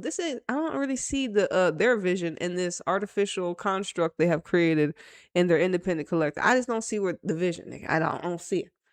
But this ecosystem has money, though. This ecosystem has money. They got the media niggas, and the media hush hush. The media can't say shit. The media is like, oh, okay, we do whatever you say. Yes, massa. They all on that type of time. So media ain't saying shit anti NWSL. Really, nobody's saying anti NWSL anything besides Nita. I mean, obviously, because we don't give a fuck. But I mean, hey, it is what it is, nigga. You know what I'm saying? Y'all not in the cold. Y'all in the cold. Like, y'all all in the cold. I'm not in the cold. So niggas know that I'm not in the cold. I said I'm not in the cold. Them niggas is. Y'all follow the 4 C's? Y'all follow that shit? So y'all want to be capped? Y'all want to be capped? That's crazy. So you want to be captured? Like, why does it have to be the C word? Captured, consumed, all these words that are like, evil and like, or, you can make them higher frequency. Like, I don't even, you know the words. But anyways, her 4 C's does not reflect in my Houston Dash team. We did not make the playoffs again. Nigga, I saw that, how y'all gonna have Avery Patterson on the first team list, but she ain't win no award for like best defensive player of the year? Nigga, that make no sense. Make no sense. I bet Avery had a better game. I bet Avery Patterson had a better season than Tara, bro. But she ain't get no love because she played for Houston Dash. Nigga, I bet she played offense and defense badass. She's a second-year rookie, right? I mean, second-year rookie, right? I don't need to know because, like I said, she's an archetype that they've been pushing. She's another Gemini as well. They got the Geminis out here. Like, we out here. But anyways, I mean, I bet she had a better season than Tara. I'm just gonna be real. Avery probably like, hey, you know what? That's rude. She, Anita, even though you haven't tapped in, I did, nigga. I can hear Avery right now saying she had a better game than you, Tara, as a left back, and she's a converted one. You know what I'm saying? And then you have Rebecca Burnell with you. Avery don't got that. She got what? Paige Nielsen. And who else, nigga? This is crazy. You know what I'm saying? This is crazy, bro. Who else is first? I hope we're not, Katie Naughton is not that, looking the best. But they did sign that Italian left back, so they did get a pretty solid OG. I think she's a good player, Lisa. I think the Italian. So they, what I'm saying. But I mean, that ain't enough, nigga. We need to but we have, Yasmin Ryan. We have Yasmin Ryan, Mariah, Messiah Bright. We got Evelyn. Obviously, we have a Brazilian center back. I want to say her name starts with a G, but I don't remember. Now that Lisa girl, obviously, what's the rookie? The tall girl, Maggie Graham. She definitely made an impact. She's a tall archetype. Of course, Sheehan, all these niggas that we got from the diaspora of the NWSL collective. We got Sheehan, we got who else? Westfall, dumb girls. You know what I'm saying? Them girls are like average, mediocre. You know what I'm saying? There's, you know what I'm saying? So Houston still has more more systematic players. So technically we only have and I'm talking about my girls, girls that represent Nita. Yasmin Ryan. We got the Brazilian. I gotta know her name. We got Evelyn, and then we have Messiah Bright. I got 4 girls. Everyone else. We got Angela. Angela the GM. She and the Cole nigga. Can't believe it. Like when you got fired from Angel City, you should have did something else. You stayed in. You went to Houston. Lord have mercy. You should have said I should do something different. You could have been a GM at one of the in the new league in the USL Super League. Nigga, you could have got on board over there. They off. You know what I'm saying? You took the Houston job. What was so appealing about Houston? I mean, Houston's lit. I bet. But wait, you know what I'm saying? But like I said, Houston football we made the playoffs one time, obviously, and we won the Challenge Cup with nobody in the stadium during COVID. The fuck? Everyone was flunked out, so Houston Dash get to win a championship in front of no one? I don't even remember who they played, but in front of nobody. It was an empty stadium, obviously, because of COVID, the pandemic, the one that had it was a reset. You know what I'm saying? They just, like I said, remixing the board again because it's just they want to do redo. They don't like the way the world's going.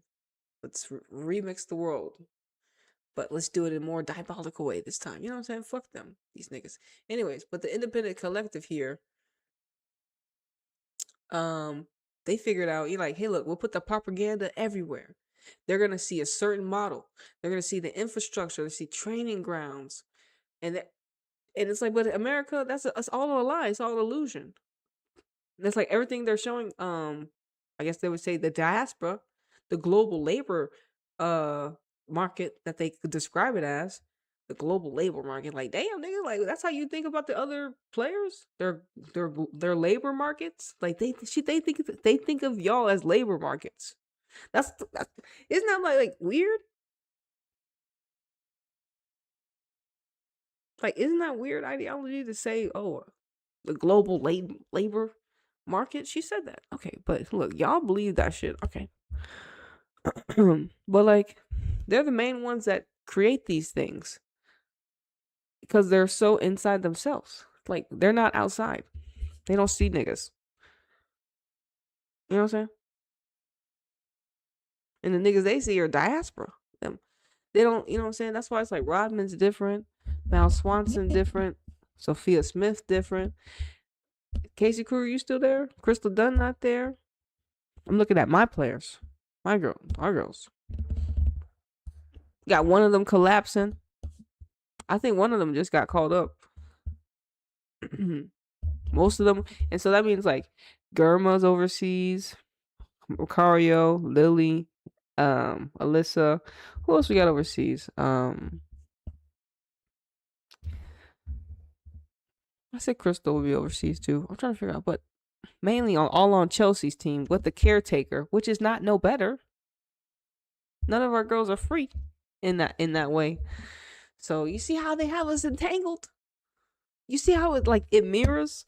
Like USA mirrors how So how, how they be doing us out here? You can't even play. They're not even really able to play their football that they want. They're not able to play the football that they want. Obviously, because they're in a system that really isn't like built for them. So it's like that's why y'all they gotta jump shift, and I feel like they will, because it's like nigga, you don't need the visibility no more. You is who you is. You don't need the and then you get to create if you feel like you wanna do something else, type shit. And so that's the new era we in. Like I'm telling you, like, and that is like you have to create your own narrative. This narrative is not created for you. You have to go out there and create it for yourself. And Rodman has the opportunity to do that. I feel like did she score? Did she play? Is she playing? What's the score line?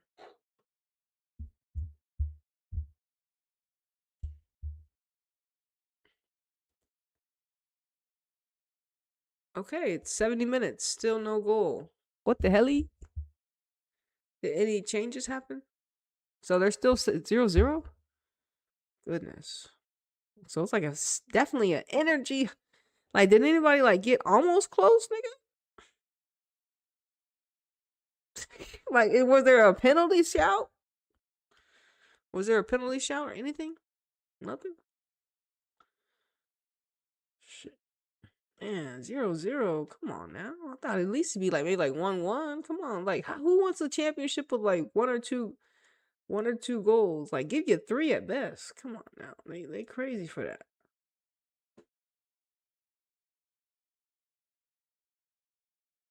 Finally, and then we'll open it up for questions, we are leading the way for female athletes and for moms. And this is something that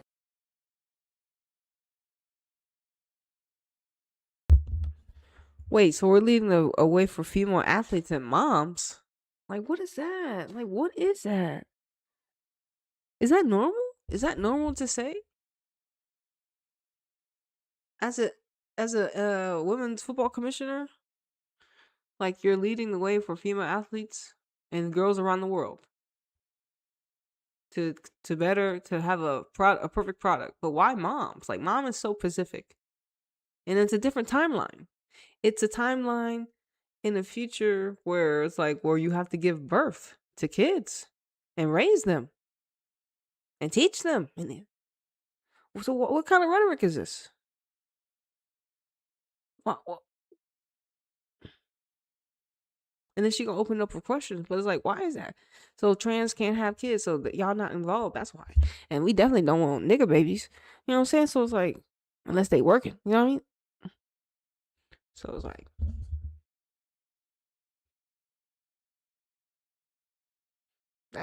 is that how y'all? So female athletes and moms? That's weird.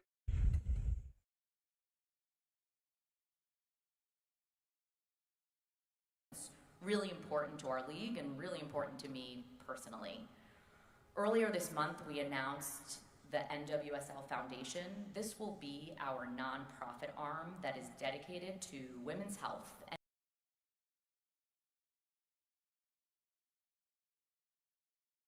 Does nonprofit mean tax free? And aren't they probably all getting their shit tax free? They don't pay taxes, but is nonprofit code for tax free? Y'all can donate to that shit. We get to write off the taxes. Thank you very much. Donate to the moms. To birthing more kids in this. It's to play more football. I mean, hey, look, if y'all buy into the rhetoric, y'all gonna be birthing babies left and right. It's gonna be an epidemic. And in this context, specifically, female athlete performance. We know that there are issues and challenges that have not yet been researched or discovered that are unique to female athletes, and we know that women are not just small men. We will lead in ensuring that the right questions are answered and that these answers are put into practice in real time. We are overdue for this information, and this information is going to help to unlock the incredible success of these incredible athletes. Imagine what this product would be.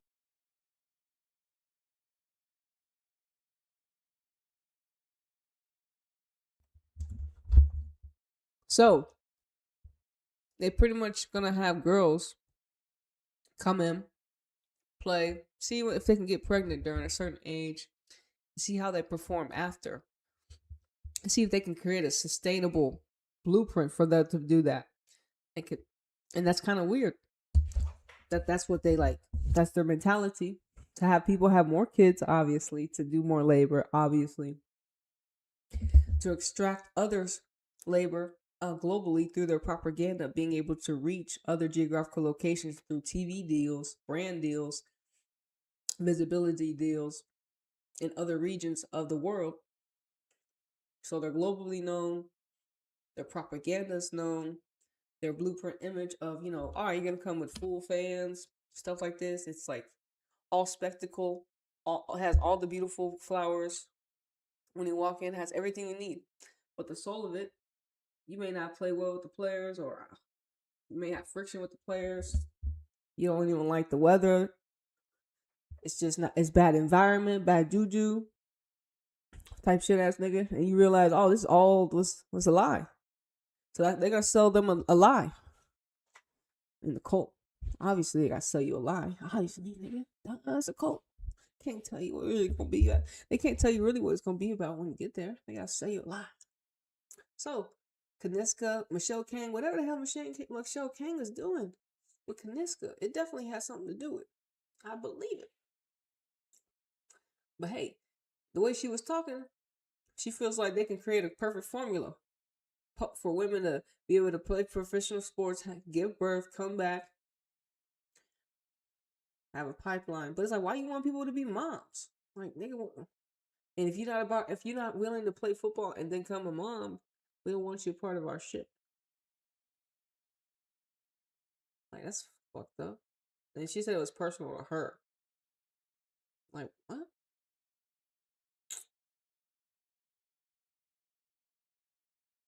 If we had the medical research and innovation around female athletic performance, and we know that. Yeah, and that's fucked up too. They finna have their hands, because all the women are in the cult and they don't know it. All of them will be test dummies to see like they're gonna perform like they're gonna test the women to the max to see what type of performance they get. But certain archetypes, mind you, they're not testing all women of the world. They're testing their blueprint, their feminine type expression that they're gonna have, and then a couple diaspora. You know what I'm saying? Maybe a couple American girls, unless they escape the cult. So besides that, it's gonna be and then they're gonna test all their feminine, petite, feminine energy frequency templates with Kaniska and all that, post baby, with baby, baby post, whatever, and make rules and regulations off their findings, and make that foundational, make that a blueprint. And they can make that, we studied this, and this because of Kaniska, and this woman came back and birth, and her rate was this, and this is the foundation on this, and then all of a sudden all y'all niggas lost in their rhetoric. So, and like I said, but it's only in they template blueprint. It's niggas that look like them. Ain't no, and like you may have the diaspora like a Darba Banda and a Chad Winger, one or two, or Jaden Shaw, or Yasmin Ryan, but it's gonna be mainly them niggas, and them niggas is gonna be like mainly average niggas. So it's like, what you really looking at? They want to be the default blueprint template, and it's artificial. But whatever. Hey, you in the cult. Whatever. But now you see it. That's crazy, bro. They want to do all that wicked work. They wicked, bro. They crazy. What are they doing all this extra shit, nigga? It's just women's football. But it makes sense. They're gonna study. They're gonna try to get all the tests on when it comes to high performance in the woman athlete and the woman athletics, which is needed. And they can get practical information, but then they need to share that blueprint with others in other geographical locations for everyone, not just keep it and gatekeep it for themselves, and then just master it for their artificial template. It's weird. And then try to make us believe that this propaganda is default because we're the most visible, because we have Yeti cups, because all of our shit is sold out 40K. We're consistent. We have the best in class. Nigga, wicked work.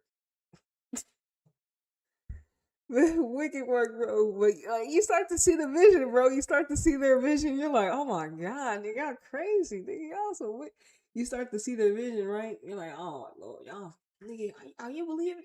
Oh shit, fuck. That scared me. That was my alarm. Otherwise, when you start to see their vision, you're like, hold on, this is some weird. It looked like he can work, but like it can work for the good of humanity, not the evil way. Y'all about to work it out. Like they about to do some evil shit with this. This is crazy.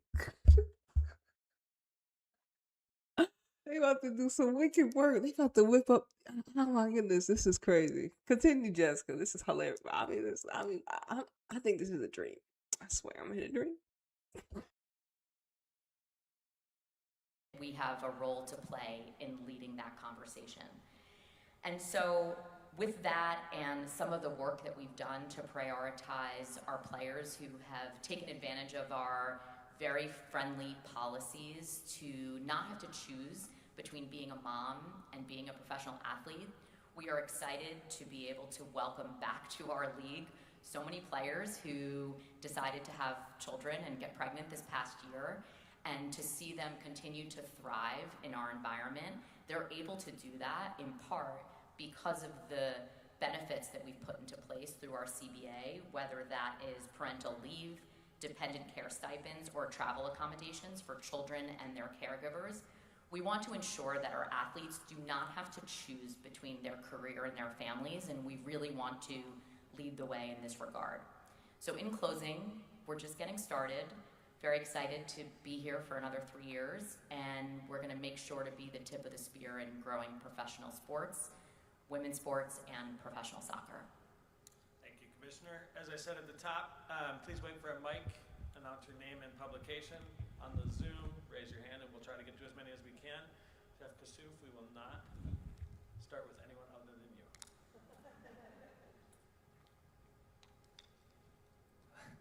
Jeff Cashapp, ESPN. Jessica, MLS recently announced that it'll flip the calendar from fall to spring starting 2027. Conversation very familiar to you in this league. How does their decision impact the NWSL's evaluation of potentially doing the same, and does it make it potentially harder to schedule given the shared venues? So of course, we've been tracking this not only in terms of what MLS might do.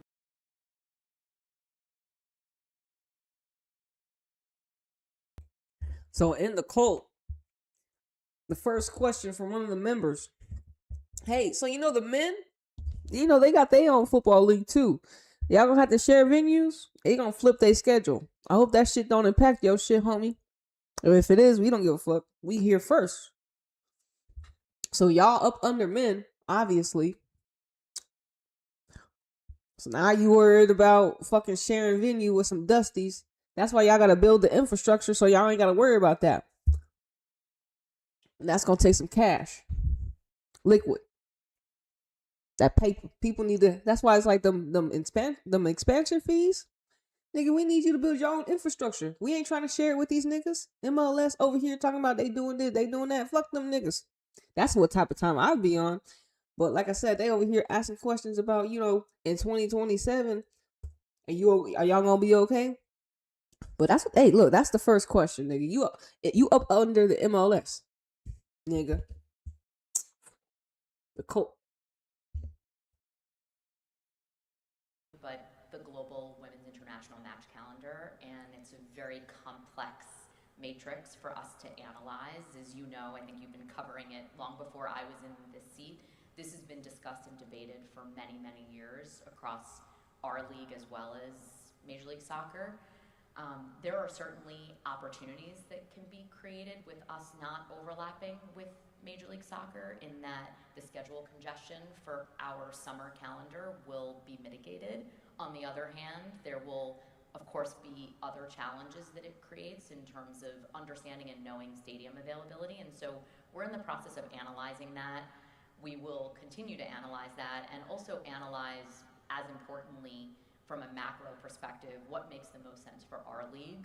We have shared venues, of course, and we have shared ownership. So we will be working with the ecosystem to determine what's in the best interest of professional women's soccer.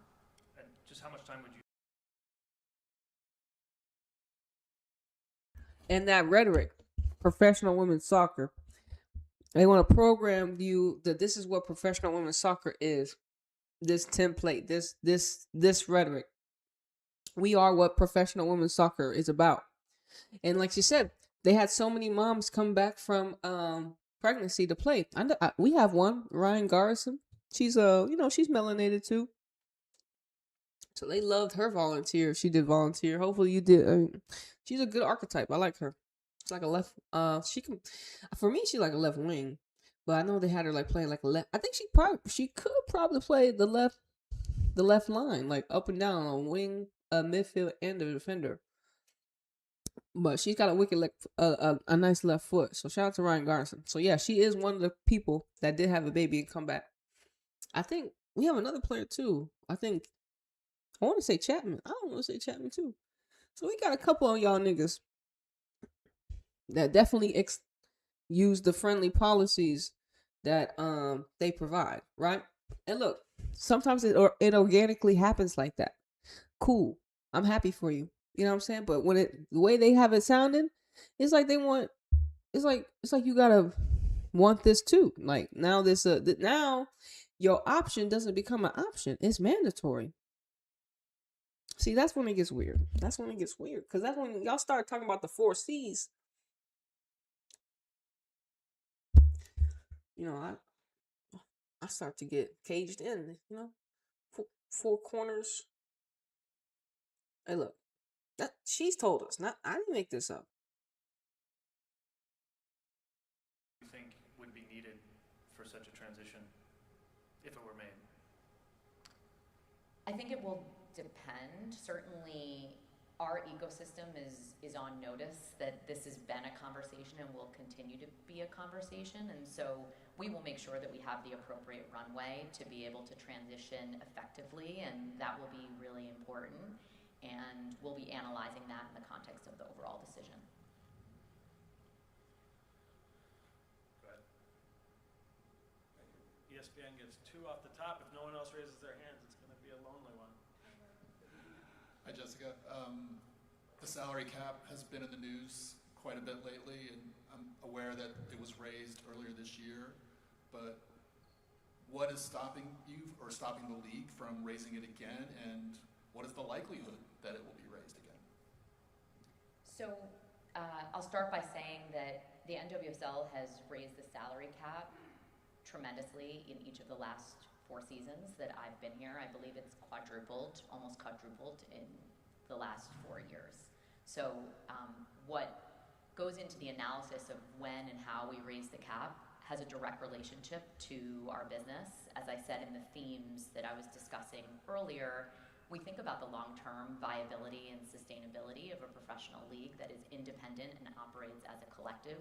We absolutely want to continue to raise the salary cap and continue to pay our players, and that will continue to be a priority. And as the business grows, we will analyze that each and every season. We also know that the salary cap is not the only thing, or compensation is not the only thing that players consider when deciding where to play.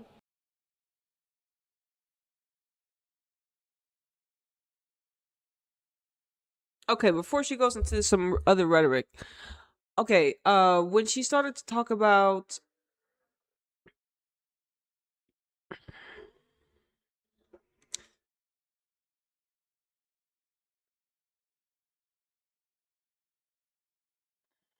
hold on, I gotta go back and listen.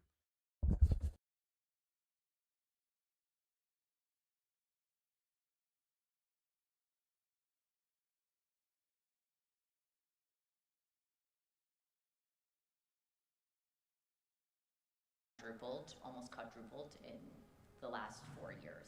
So what goes into the analysis of when and how we raise the cap has a direct relationship to our business. As I said in the themes that I was discussing earlier, we think about the long-term viability.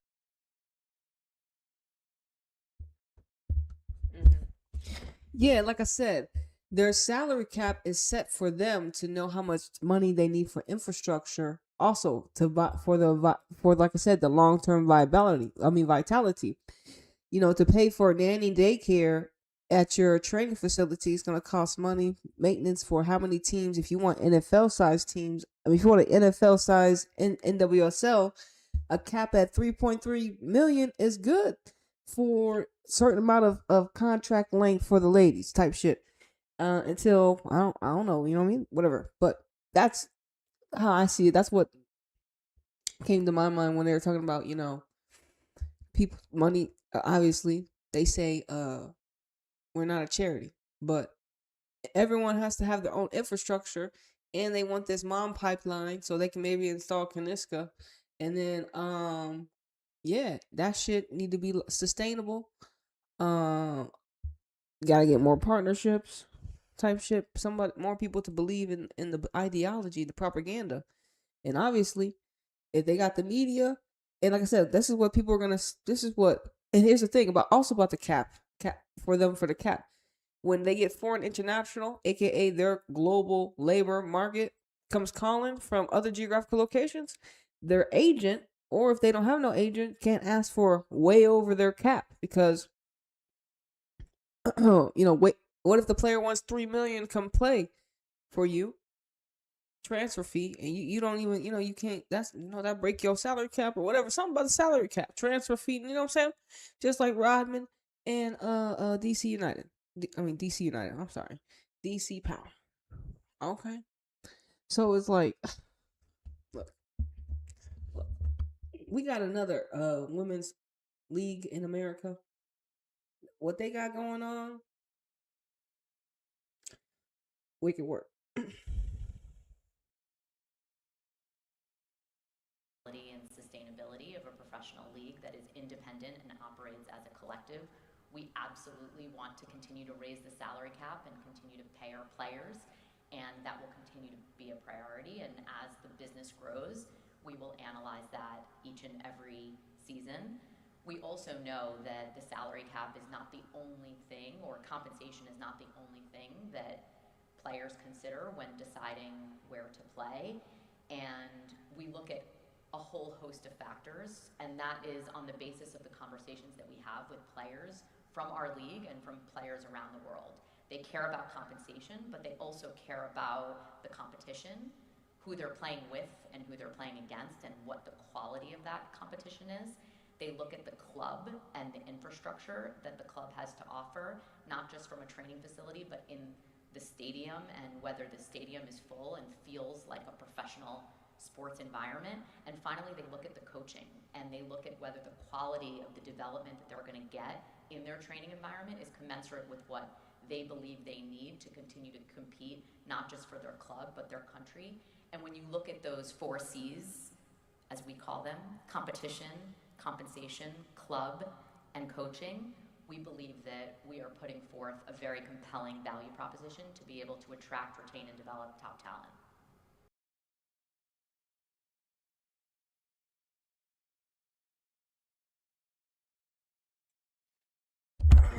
All right, you got to hear the 4 C's ran through real quick the first time.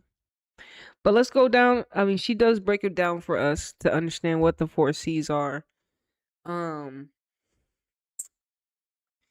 we got to get we got to put the devil in the details, man, cuz they got a whole blueprint mapped out for themselves. Their independent ecosystem ain't playing around, niggas.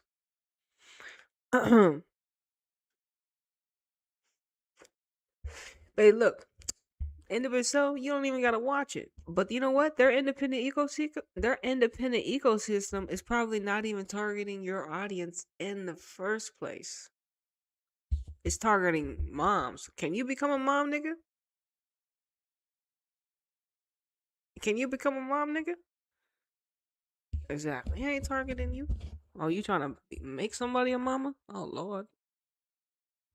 Oh Lord.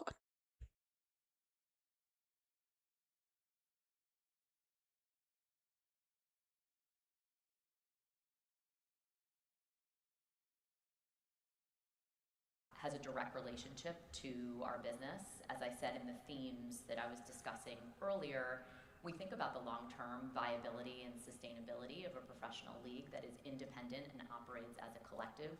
We absolutely want to continue to raise the salary cap and continue to pay our players. and that will continue to be a priority. And as the business grows, we will analyze that each and every season.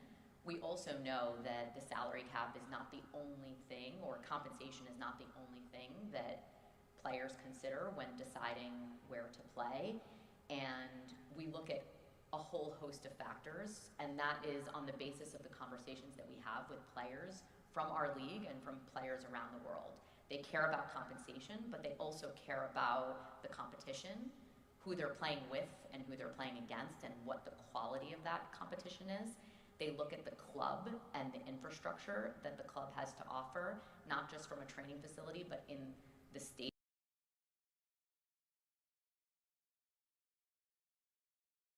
Okay, so right now in NWSL, who are most of the girls playing against? Other players from college. But now they got 48 international people. Or 48 national countries, or whatever, something like that, they said. So now they're playing against girls they don't see every day. Like, hold on, I don't see you ninjas. Who is you?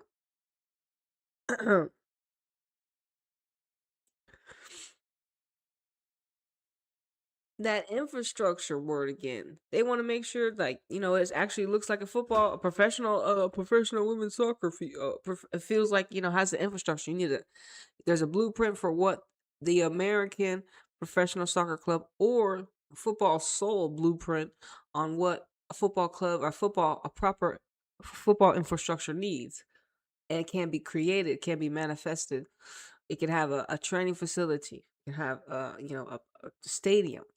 You know what I'm saying? Multiple smaller stadiums, multiple smaller fields, stuff like that. You can add so many things to it.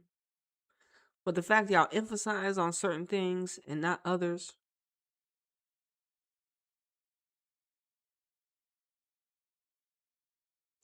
And this independent, like, you can't be an independent collective.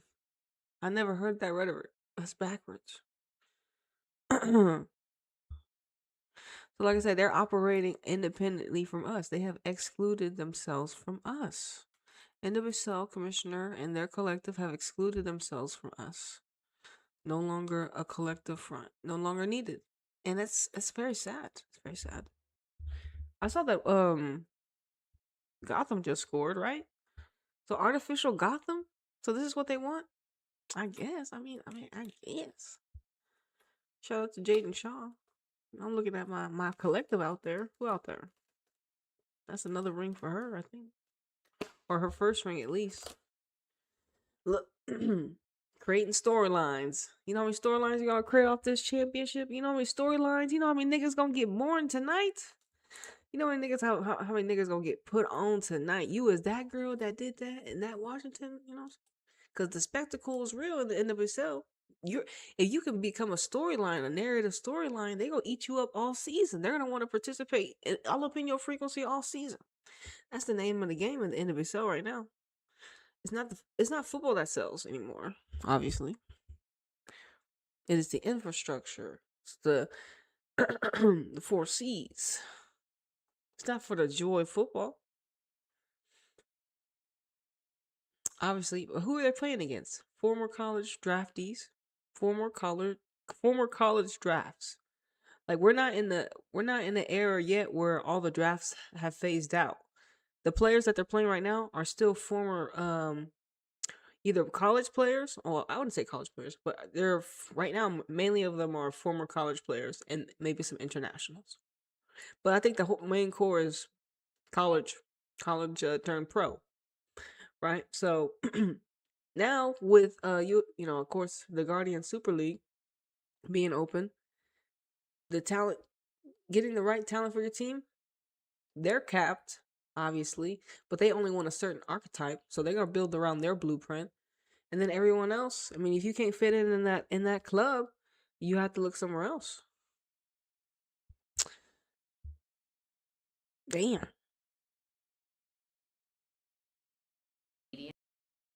And whether the stadium is full and feels like a professional sports environment. And finally, they look at the coaching and they look at whether the quality of the development that they're going to get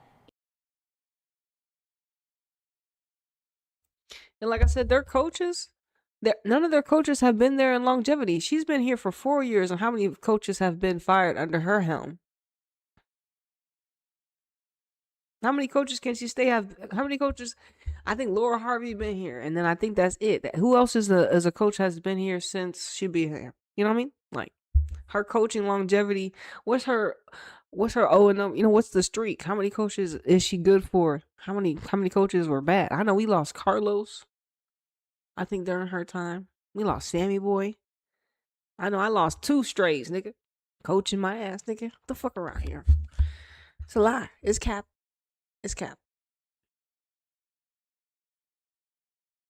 In their training environment is commensurate with what they believe they need to continue to compete, not just for their club, but their country. And when you look at those 4 C's, as we call them, competition, compensation, club, and coaching, we believe that we are putting forth a very compelling value proposition to be able to attract, retain, and develop top talent. Over here, front row.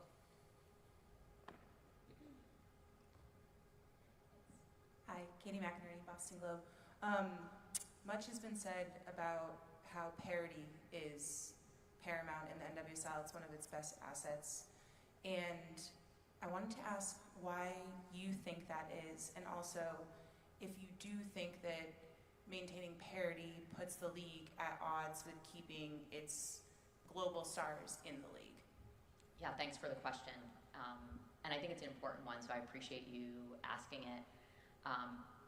The reason competitiveness matters in a professional sports league is, I would say, 2 reasons. The first is that if you're a player, you want to be tested and you want to be able to be forced to perform at your best. You can't do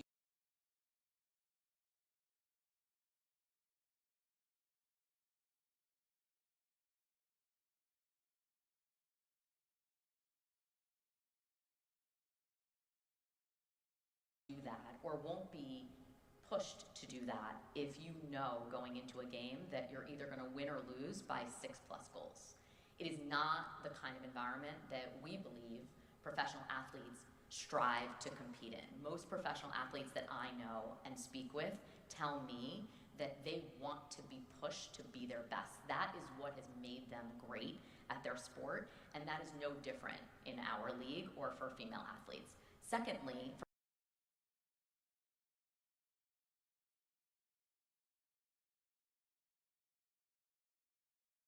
All right, so if you ready to be pushed to your limits and forced to be punished, if you're ready to be forced to be your best on the football field against average players, and maybe some Shad Wingers and Barbara Bandas sometimes, Bias, the Beanias.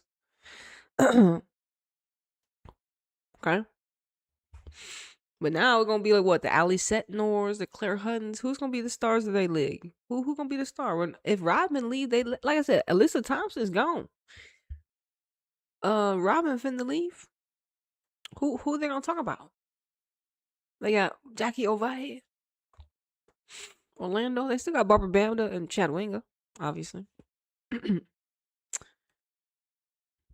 Ain't nobody. I mean, Roosevelt. I mean, they got the Gotham to talk about, I guess, right now. If they won Gotham. They trying to make them a super team, but it didn't work out. But they gotta, they got artificial, help. Obviously, they got help. They're independent they're independent collective. Who is the independent who's the collective and who's the independent niggas? Are we the independent or are we the collective? Are they the independent or are they the collective? So that, like, either way, that's fucked up. I'm just saying, that's fucked up. From a fan perspective, which is equally important, we want it to be true that when the schedule comes out,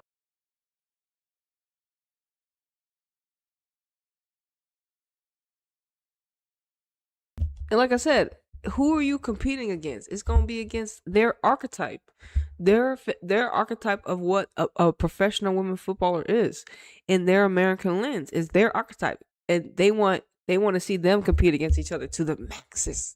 And like I said, it's their archetype. Like, and it's like, and you got a couple, like I said, couple sprinkles. Keep things entertaining, but besides that, nigga, we ain't trying to hear all that. We ain't trying to see all that.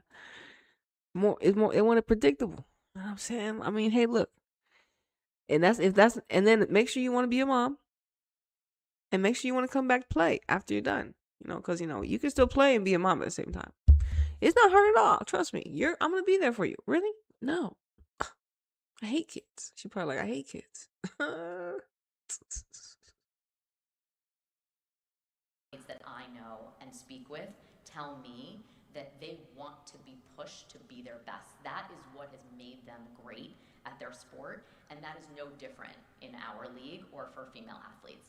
Secondly, from a fan perspective, which is equally important, we want it to be true that when the schedule comes out at the beginning of 2026, every single fan of every single team in our league believes and has reason to believe that their team can either win the Shield or win the championship. And if that's not true, what is the reason that you're going to go and buy a ticket? And what is the reason that you're going to buy a jersey? And what is the reason that you're going to watch on TV? We believe that the competitiveness of our league is the reason that top players will want to and do want to compete in our league, and that fans continue to come out in droves in support of their teams. Thanks. I have one more, actually, if that's okay.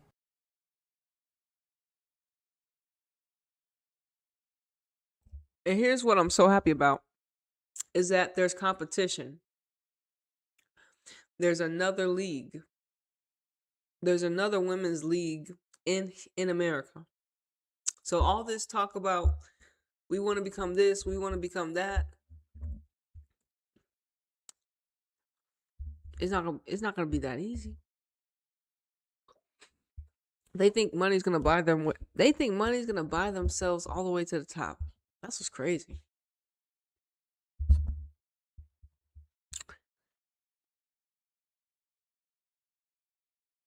Typically, we reserve follow-ups for one more. If it's a second question, we'll go to someone else and come back. Okay.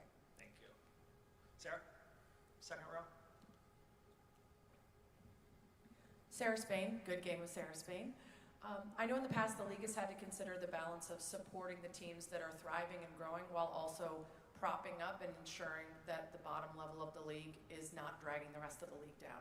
As you look to expansion, how do you figure out when you need to institute deadlines or demands of the lower level when it comes to facilities, arenas, or investment, versus being able to accept that there will be a high level and a low level, especially with a nascent league where it still really does kind of demand a rising tide lifting all boats?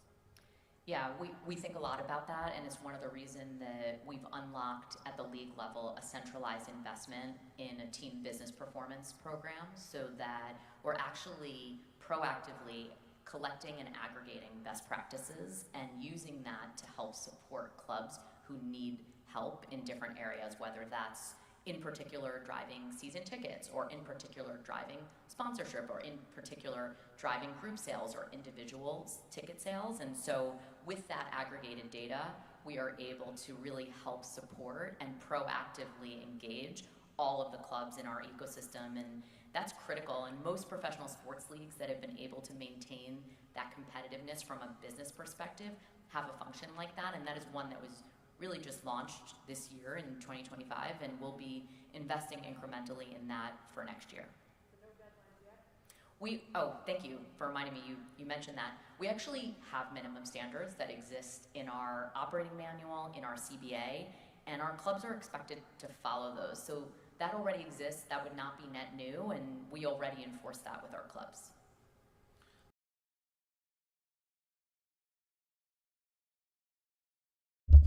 Does that involve lower standing coaches, lower tier coaches? Like, we just gonna have to. So you're gonna make sure you're like, all right, you're just gonna settle that there are some lower and then some upper, based upon other geographical locations need more money piled into that region than siphoned. So y'all want to put such, like I said, we're playing Monopoly out here, playing with the football clubs. But honestly, hold on. We have some AI that we haven't read, and I feel like a little bit reading. So we're gonna come back, take a break from from Jessica here, and the 4Cs. Man, I should have put the 4Cs in a different flavor. Oh, we like halfway through that article, halfway through that whole. Woo. It's enough propaganda for one. That's a lot of propaganda for one setting. Get programmed real good, huh? But you can start to see like they blueprint here and how they moving. It doesn't really look good for players like Rodman. But players like Tara, we got like Barbara Banda. Even Barbara Banda having a tough time. They brought over Oshawala, then got rid of her to Saudi Arabia. Can you believe that? They brought her. They brought Oshawala from Barcelona, and then they gave her to Saudi Arabia. What, like a 360? All right, let's get into the AI. Uh-oh, that's why I cracked their back. So let's let's go over here. Uh-oh.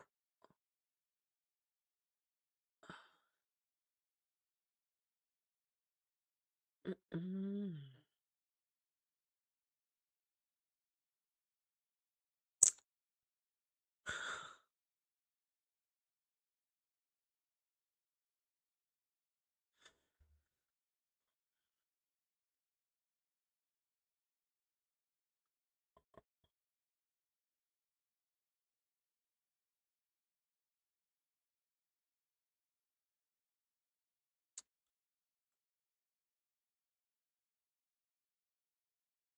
Yeah. Let's see. Is this a good one? What is this? The White Feminist Project is real? Oh God. And they're engineering it. The commissioner's whole vibe of the league strategy is PR over performance, marketability over merit, aesthetic over authenticity, and meaning the aesthetic can be the infrastructure as well.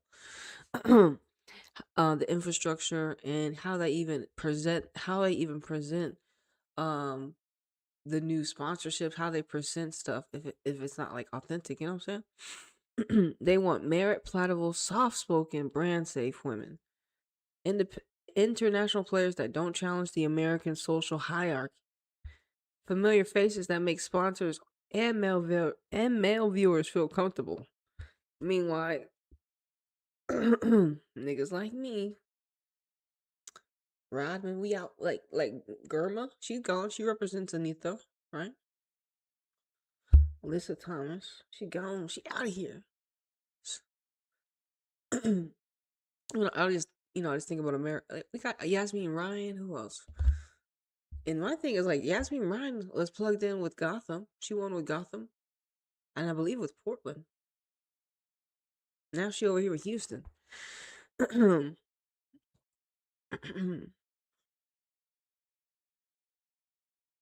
The big contracts.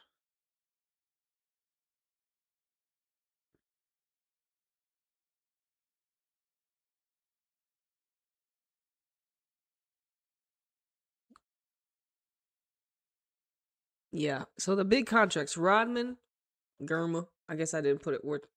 So like, how long was Germa in the league for? Anyways, Casey Stoney was like 2 years, 3 years.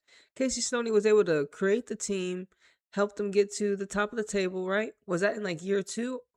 Because Casey Stoney didn't have like I said, that's another thing. Like they shot Casey Stoney in the face, nigga. They told her she was at a funeral when they told her she was on vacation at a funeral when they told her she didn't have a job. That's how savage they were. But they even sniped Jill Ellis. Don't forget that. So you know what? Damn, when I think about it, they were sniping off some of the ops. So maybe Laura Harvey and the other girl are okay with it right now. They like, you know what? We don't get touched. We're namaste. But they sniped Casey Snowdy. They sniped Amy Rodriguez. Amy Rodriguez couldn't even fly there. Amy was too soft. Amy was too pure. Damn, we couldn't even have an Amy Rodriguez head coach. They sniped Amy. Pew. They sniped Casey Stoney. Pew. Out here sniping people. The archetypes that should have stayed around. Like, damn, how y'all fire Casey Stoney that fast, nigga?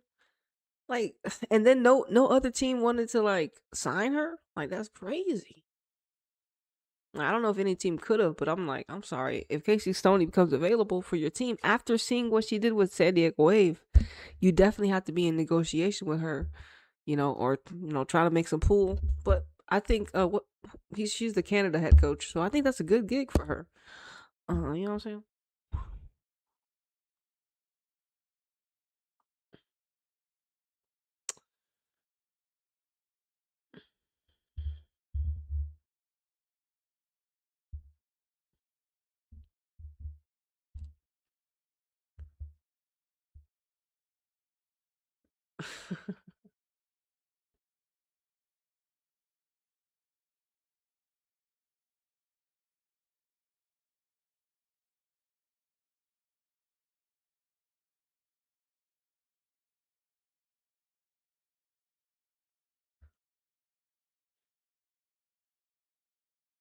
Damn.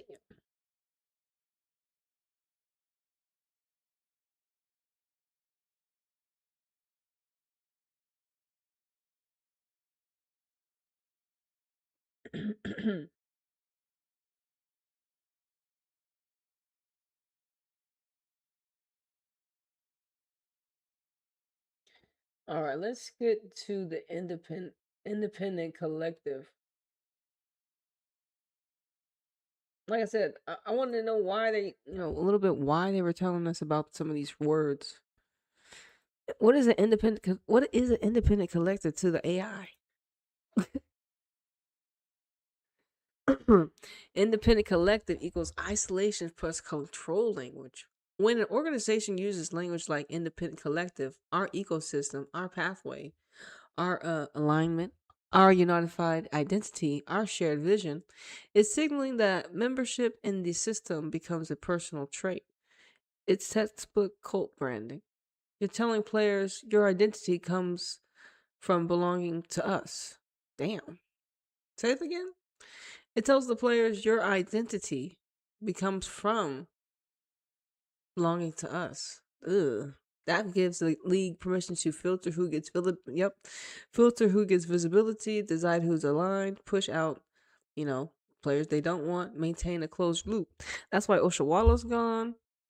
Like I said, we got a lot of archetypes. I was like, we don't really need you no more.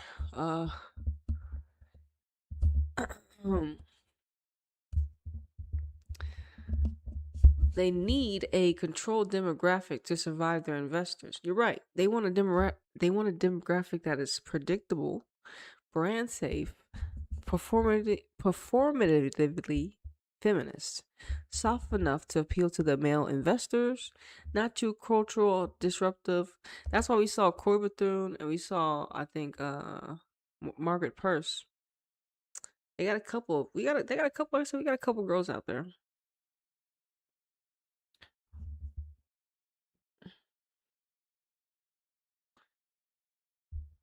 Like I said, the type of demographic that is easier to shape into: loyal consumers, loyal fans, loyal mothers and future players, loyal donors, and loyal audience base. This is cult economics. Control the demographic, control the market. They're building a closed loop economy. A cult structure always ties to be self-sustaining, self-validating, self-promoting, self-referencing. When the commissioner says our superpower is being our independent collective, she's saying we don't want outside influence. We don't want external pressure. We don't want external voices. We want total control over the narrative. This is cult-coded organizational strategy. They're shifting away from athletes to idols. You clock this. They aren't uplifting the women who play, they're uplifting the women who fit the system. This is true in cult structures: identity over individuality, conformity over creativity, obedience over originality, and safety over authenticity.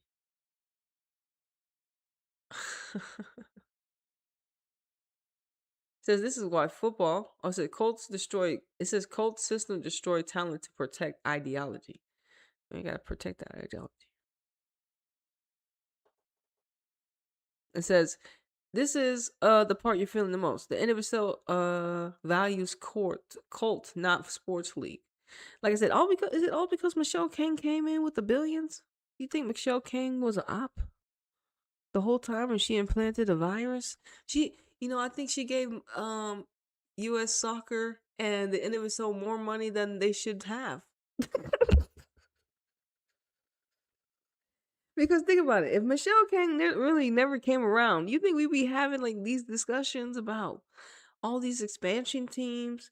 Michelle King just came through. She's like, "Hey, I bought Washington Spirit for like $35 million." And then when she started realizing, oh man, I could totally do something over here, she probably, I don't know, or maybe she had I don't know what Michelle King had in the back of her head. She's a Gemini. She had something magical. I'm telling you, something magical, nigga. And like I said, ever since Michelle King came, it's like they was already dirty, right? NWSL was already dirty. Michelle King came in with the ammunition, with the money. They're like, man, we been waiting for the plug, man. God said Michelle King. Michelle King came in with the bag. I mean, and she brought homies.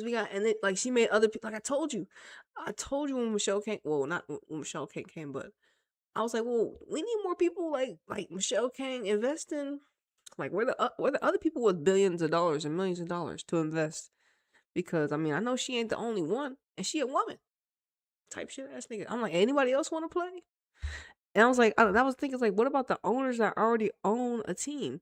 If they not willing to play, it looks like other people that don't have a team are willing to get in the game for 165 million. Nigga, I want to play Monopoly too over here. I got bam, 165 million. You need 50 million? Bam, I got you. Yeah, I got you.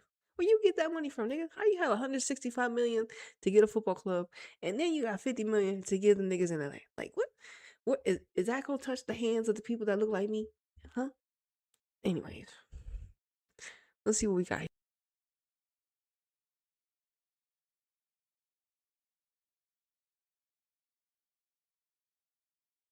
But the girls that are playing there, actually, most of them have big contracts. Like we know that Mia Fisher has a big contract. Yasmin Ryan has one, based upon their cap. Remember, because they got their cap, so it's not big. It's big what they say in their code, in their cap, but we don't even know what that is. Like I said, we've only been able to see women's football through the NWSL, but now we must turn our attention to another one, because this behavior is not women's football. This is crazy. I can't believe what we watching. So yeah, this behavior is not no. I know I mean, my ideas may be radical, but I mean, isn't it a coincidence? The 4 C's, compensation. Remember, they have the compensation in their confines of their cap. And this is all in one NWSL leagues. Like I said, they've created their own loop. They don't need nobody else yet. They don't need nobody else now. And that's what's crazy. So it was like, what are they going to do with themselves? So we got to leave them to themselves. We got to be like, okay, y'all want to do that? All right. I told you it was a cult. Enter if you dare, nigga. You know what I'm saying? Okay, do what you want to do. We all gonna step away. We gonna go to another league. Maybe we might go to England, fuck around, watch England play a little bit. We know that's not a cult. We go to fucking Mexico. Shit, we know that's not a cult. Come to Canada got a league. We know Japan got a league. If I miss one, I miss one. Type got a league. Spain got a league, France got a league, Germany got a league. You know what I'm saying? NWSL is not the only thing. Everyone looking at America like, what they got going on? Y'all know America messed up right now. So you see, y'all know America messed up right now. America messed up right now. So look at what these people are organizing here in NWSL. Look, you may not believe it, but I mean, I'm just saying.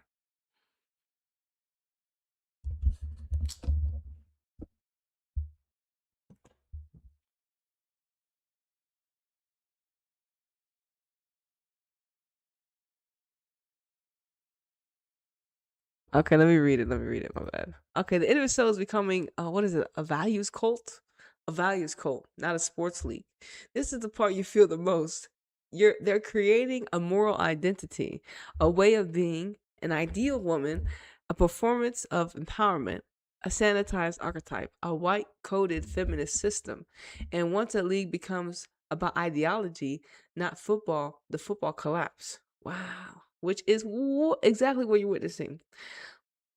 Bottom line, your intuition is on point. Independent collective is cult marketing, not community building, not empowerment, not authenticity. Control disguised as cohesion. Nigga, what the fuck is that? Independent collective. Have you ever heard anybody in the football realm talk about being independent from the collective? Like, what about the fans? Like, what about that? Like, these are the conversations that they want to program our minds to have, or this is what the conversations that they have and how they talk about people, the labor market, the people that they harness energy from to make millions off of, something like that, and to like they're in their cult, obviously, so pretty much do whatever they want to them. Obviously, what can you do?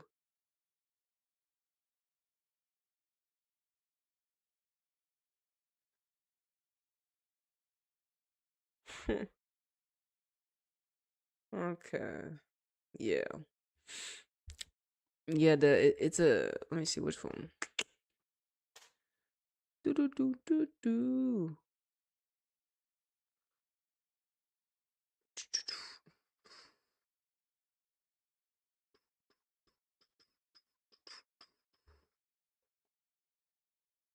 Did Rodman play? Okay, did y'all watch the final? And did Trinity Rodman play in the NWSL final? She lost too. Did she lose? I think the NWSL lost. I mean, NWSL. Let me see. Did they lose? What happened? Ah, they lost. Who scored the goal, huh? Who's in the headlines? Who became the star? It was just one goal. Let me see. Let me go on the internet.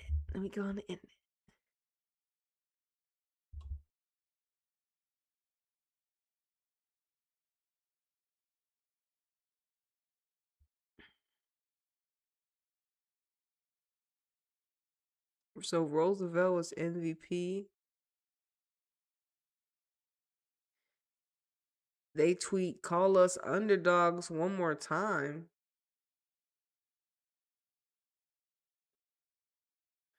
So they can have their own beef with Nike. It pays to be stubborn, so they paid to have that ad. Oh, okay. Okay, so Roosevelt scored in the 80th minute. Okay, so it's a Roosevelt archetype. So that Rose is safe. Rose, you safe. Rose is, they definitely the angel of their little coat. Rose is safe, nigga. Damn, Rose, no wonder. Ah, it makes so much sense. It makes more sense. When's Rose babies? Huh?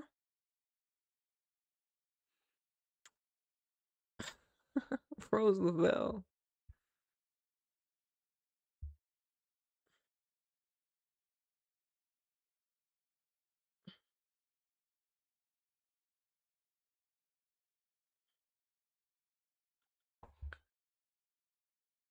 Mm-hmm. Mm-hmm. Mm-hmm. Mm-hmm.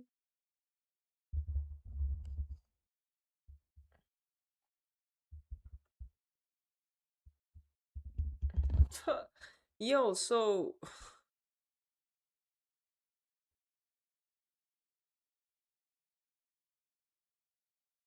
DEI hires.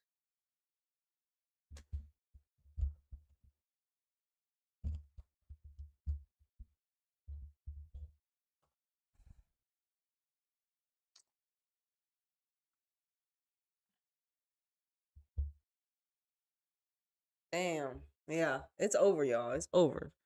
The cult culture is crazy. I mean, I don't know how much more I need to write it on the wall. We're gonna listen to more of old girl real quick. We got like 25 more minutes.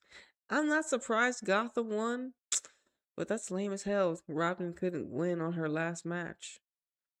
Type shit. They couldn't have that happen, I guess. They couldn't have Trinity Rodman win and leave. That's just too much.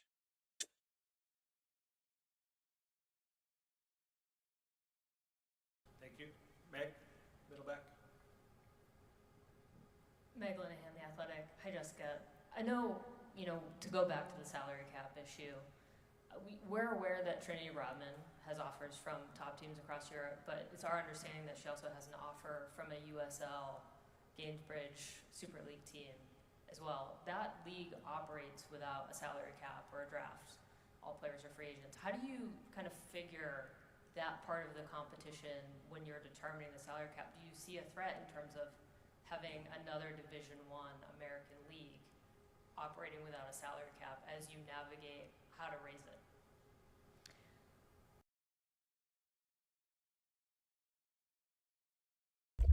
Okay, obviously she asked multiple questions in one question. Okay, but when it comes to, okay, we know that Trinity Rodman has a salary cap. I mean, well, Trinity Rodman got offered more money than they can pay in their salary cap. But if they're shifting to this ideology as we're breaking down, once again, they're going to have women that are okay with this type of salary as long as it's able to have the, the mom role. Because they're mainly, because like I said, they want to use most of their money first to build their infrastructure, obviously. You know what I'm saying? So, and they don't want too many stars in the NWSL. That means they have to pay too much money. That's why you got to get all the melanated girls out. And if they do, pay them big. And if they do leave, oh well, we don't want them. We don't want them no more in the blueprint. We had enough of them. We're done. You don't need them no more.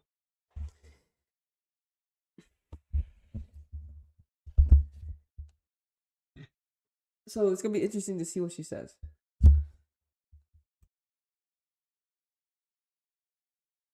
So specifically as it relates to Trinity and candidly any other top player in the world, we want those top players here in the NWSL, and particularly we want Trinity in the NWSL, and we will fight for her.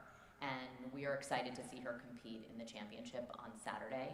I'll go back to what I said in my opening remarks, and in particular in response to the question from ESPN.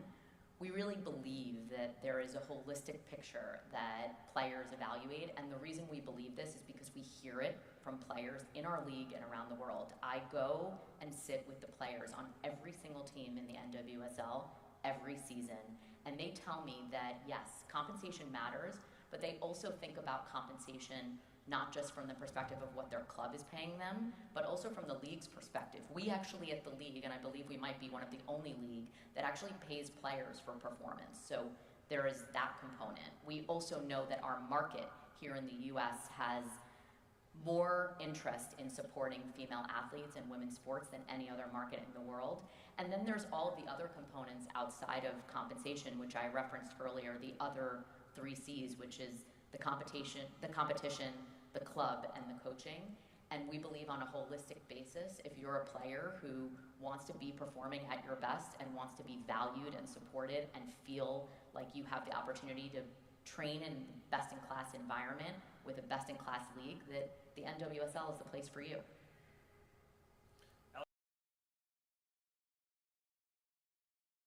So like I said, she didn't even answer the question. She asked her, how are you going to, Trinity Rodman had the salary cap. How do you compete with other, pretty much with that, if you have a salary cap? And then she goes to, well, we believe in a holistic approach, meaning best in class this, best in class that, top facilities. And she's like, well, we don't want to change the salary cap to match that. We believe that our system's going to work. And they're going to pick average players. So they're going to pick the people that fit in their system. So they're not going to change the system. So they're like, well, if players are going to know that up front. If you don't want to fit in their system, that's pretty much the thing. We're not going to change the system. That's wicked. Holistic. She believes in a holistic approach. Second row middle. Alex Silverman, Sports Business Journal. We're increasingly seeing NWSL ownership groups investing in additional clubs outside of the NWSL multi-club ownership. The current bought a Danish club this year. Bay FC has their collective, and they're looking to add teams. Obviously, what Michelle Kang's doing with Kaniska. Is that a good thing for the NWSL? And are there concerns around keeping talent here as opposed to in other clubs within those multi-club organizations?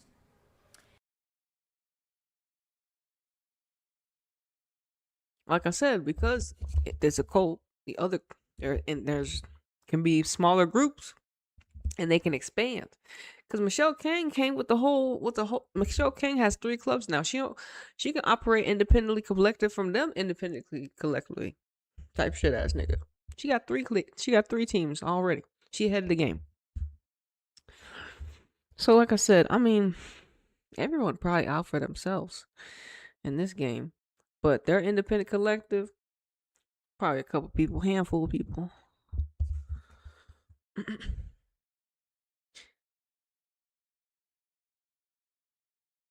And like I said, this is it. This is how they want to brand themselves in America and for the NWSL. And like I said, there's 2 leagues now. So if you don't want to fit that model, if you don't want to have to be forced to play to your best every day, be in the system, you know, other leagues may not have newer training facilities like they can create right now, because they got billionaires and millionaires investing. Your geographical location may not have that, but y'all got the football spirit. Y'all got the currency when it comes to the fans. Like I said, they want to be a manufacturing company. And so they just want to be able to produce and harness talent. Obviously, it's not football no more. Unfortunately, it's not football no more. Gotham just won. I'm not saying artificially, but I mean, I'm not surprised it's someone we know is Rose Lavelle. It's an easy story. Rose Lavelle, hero archetype. Only 1 goal. And then, like I said, Trinity Rodman. Hey, Trinity. Still can break the media signing with DC Power. I mean, that's all she got to do. Is like, you know what? I'm ready to sign with DC United. DC Power. Goodness gracious. How much? It's probably like 3 point. You think it's 4 million, 5 million for Rodman, 6 million? How much did DC Power bid for Rodman? One that they can't match. One where it made the negotiations come to crickets, to a hush hush, to a stall. Rodman's like, I'm gonna wait till I win this championship, which unfortunately she didn't, and discuss, what happens after. So we're gonna see. She lost now. How does that make her feel? Does she stay? Does she go? What would you do? Want a fresh start? I probably would. Fuck. You know what I mean? I just lost, man. Leave that in the past. I can start over somewhere else, different country, or I can stay where I'm at and show there and show out there. Like, what if Robin did that? She was like, you know what? I'm gonna pull up in DC and play there, and be great, just as she is in the NWSL, and have the visibility too. They ain't so.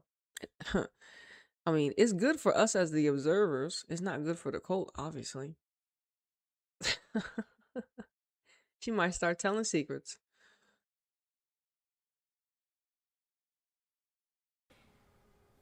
Yes, we know that a lot of our owners are very ambitious. The investments they're making in the NWSL are in service of their interest in women's soccer as a thriving professional sports team and business. And so it is not surprising that many of them are looking for other opportunities globally, knowing that this is a global sport. Thus far, we've actually seen it as a benefit. We know that.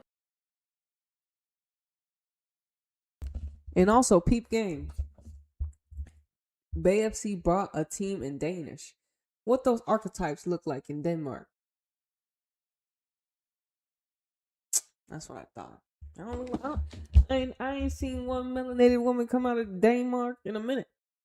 What, they got the Pernille Harders and the Sagine Bruns? Huh? So they brought a Bay FC bought a team in Denmark. So they're gonna promote that archetype. They're gonna influence and give money to that geographical region for a women's football club. They want to give those women opportunity in their pipeline, in their blueprint, in their perfect model woman ideology. They ain't slick. Almost got by me.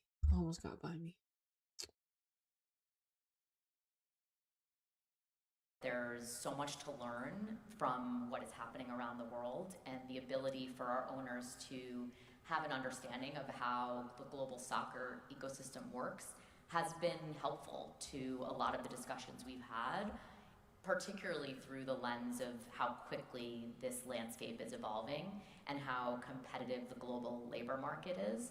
I'm sure over time this is something that we and others will continue to monitor. We do feel like we have the safeguards and guardrails in place to ensure that our competition and the integrity of our league is protected. Right here, green shirt, front row. I'm Harold Gutman with the San Jose Mercury News. What went into the decision to bring the championship game to San Jose, and also kind of how would you evaluate BFC, how they've done the first 2 years? Yeah, thanks for the question. Go back to actually the decision to bring BFC to this market. When we went through our expansion process back in 2022 and 2023, it was so clear that it was actually a travesty that professional women's soccer wasn't here in the Bay Area. The history of the sport in this area, both from a college as well as a youth perspective, the icons of the U.S. women's national team who grew up playing here, it was so clear that this team would be successful here. And when you look at the combination of the founding four in Allie Wagner, Brandy Chastain, Leslie Osborne, and Danielle Slayton.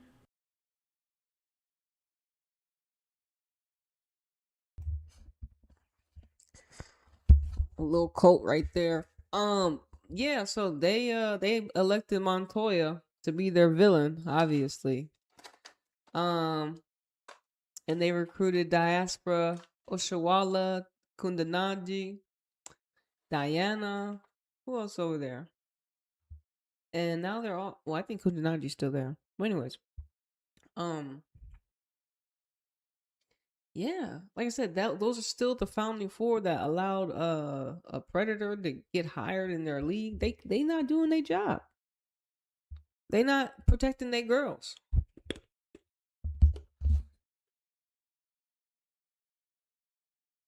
With Sixth Street's financial backing and vision that this was going to be successful, and we're really proud of what they've done in their first 2 seasons, and we know and believe that they are not stopping in what they want to build here. We know that they announced their new training facility here in Treasure Island, and that they're in the process of really reevaluating their entire club organization to make sure that it is resourced to be able to compete at the highest level. And so we're really bullish on BFC and their ownership and this community's support of that team.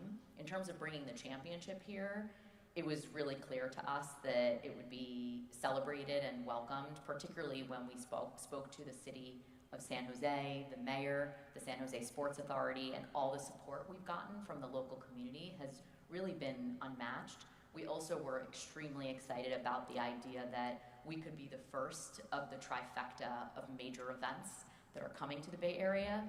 We know that the Super Bowl will be here in February, and of course the Men's World Cup will be here in 2026, and we get to go first. And so we're excited about that. There's an incredible amount of enthusiasm and energy in this city for professional sports more broadly, and we're excited to show what this city is capable of in the next few days on behalf of the Bay Area. Middle.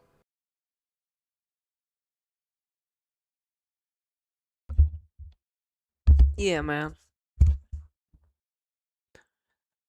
All right, she on that cult behavior. Let me see something. Do I have something else to talk about?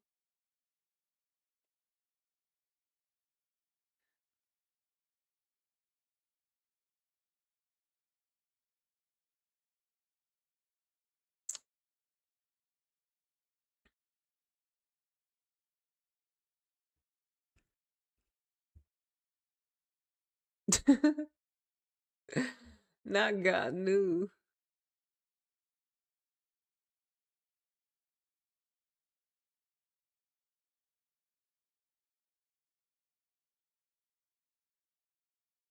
Okay.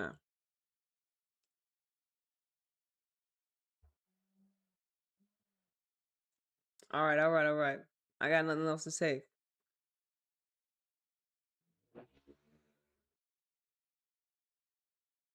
All right. Besides this, I got nothing else to say besides this. All right. Signs you're in a cult. Warning. Followers feel they're never good enough. No tolerance for criticism, says questions. Leader is always considered right at all times. Former members often report being abused. That we get a lot of that one. No meaningful financial disclosure regarding budgeting. We're hearing a lot about right now. Absolute authoritarism without accountability. We hear a lot about that. There are records, books, articles, and TV programs that documents the abuse of the leadership. Yeah, we have some of those. The leaders are the exclusive meaning of knowing truth. Well, it's very interesting rhetoric right there. Former followers are wrong for leaving. Plus, there was never a legit reason for leaving. Like Amy Rodriguez, like Casey Stoney. A lot of people y'all done stabbed in the heart. But anyways, y'all, this is crazy. So yeah, man, I'm gonna stop. I'm done with NWSL. I think USL Women's Super League is on Peacock, so if you're interested in staying in the cult, have fun. But you've been warned. The football ain't in there. And that's okay. They say they're self-sustaining. They don't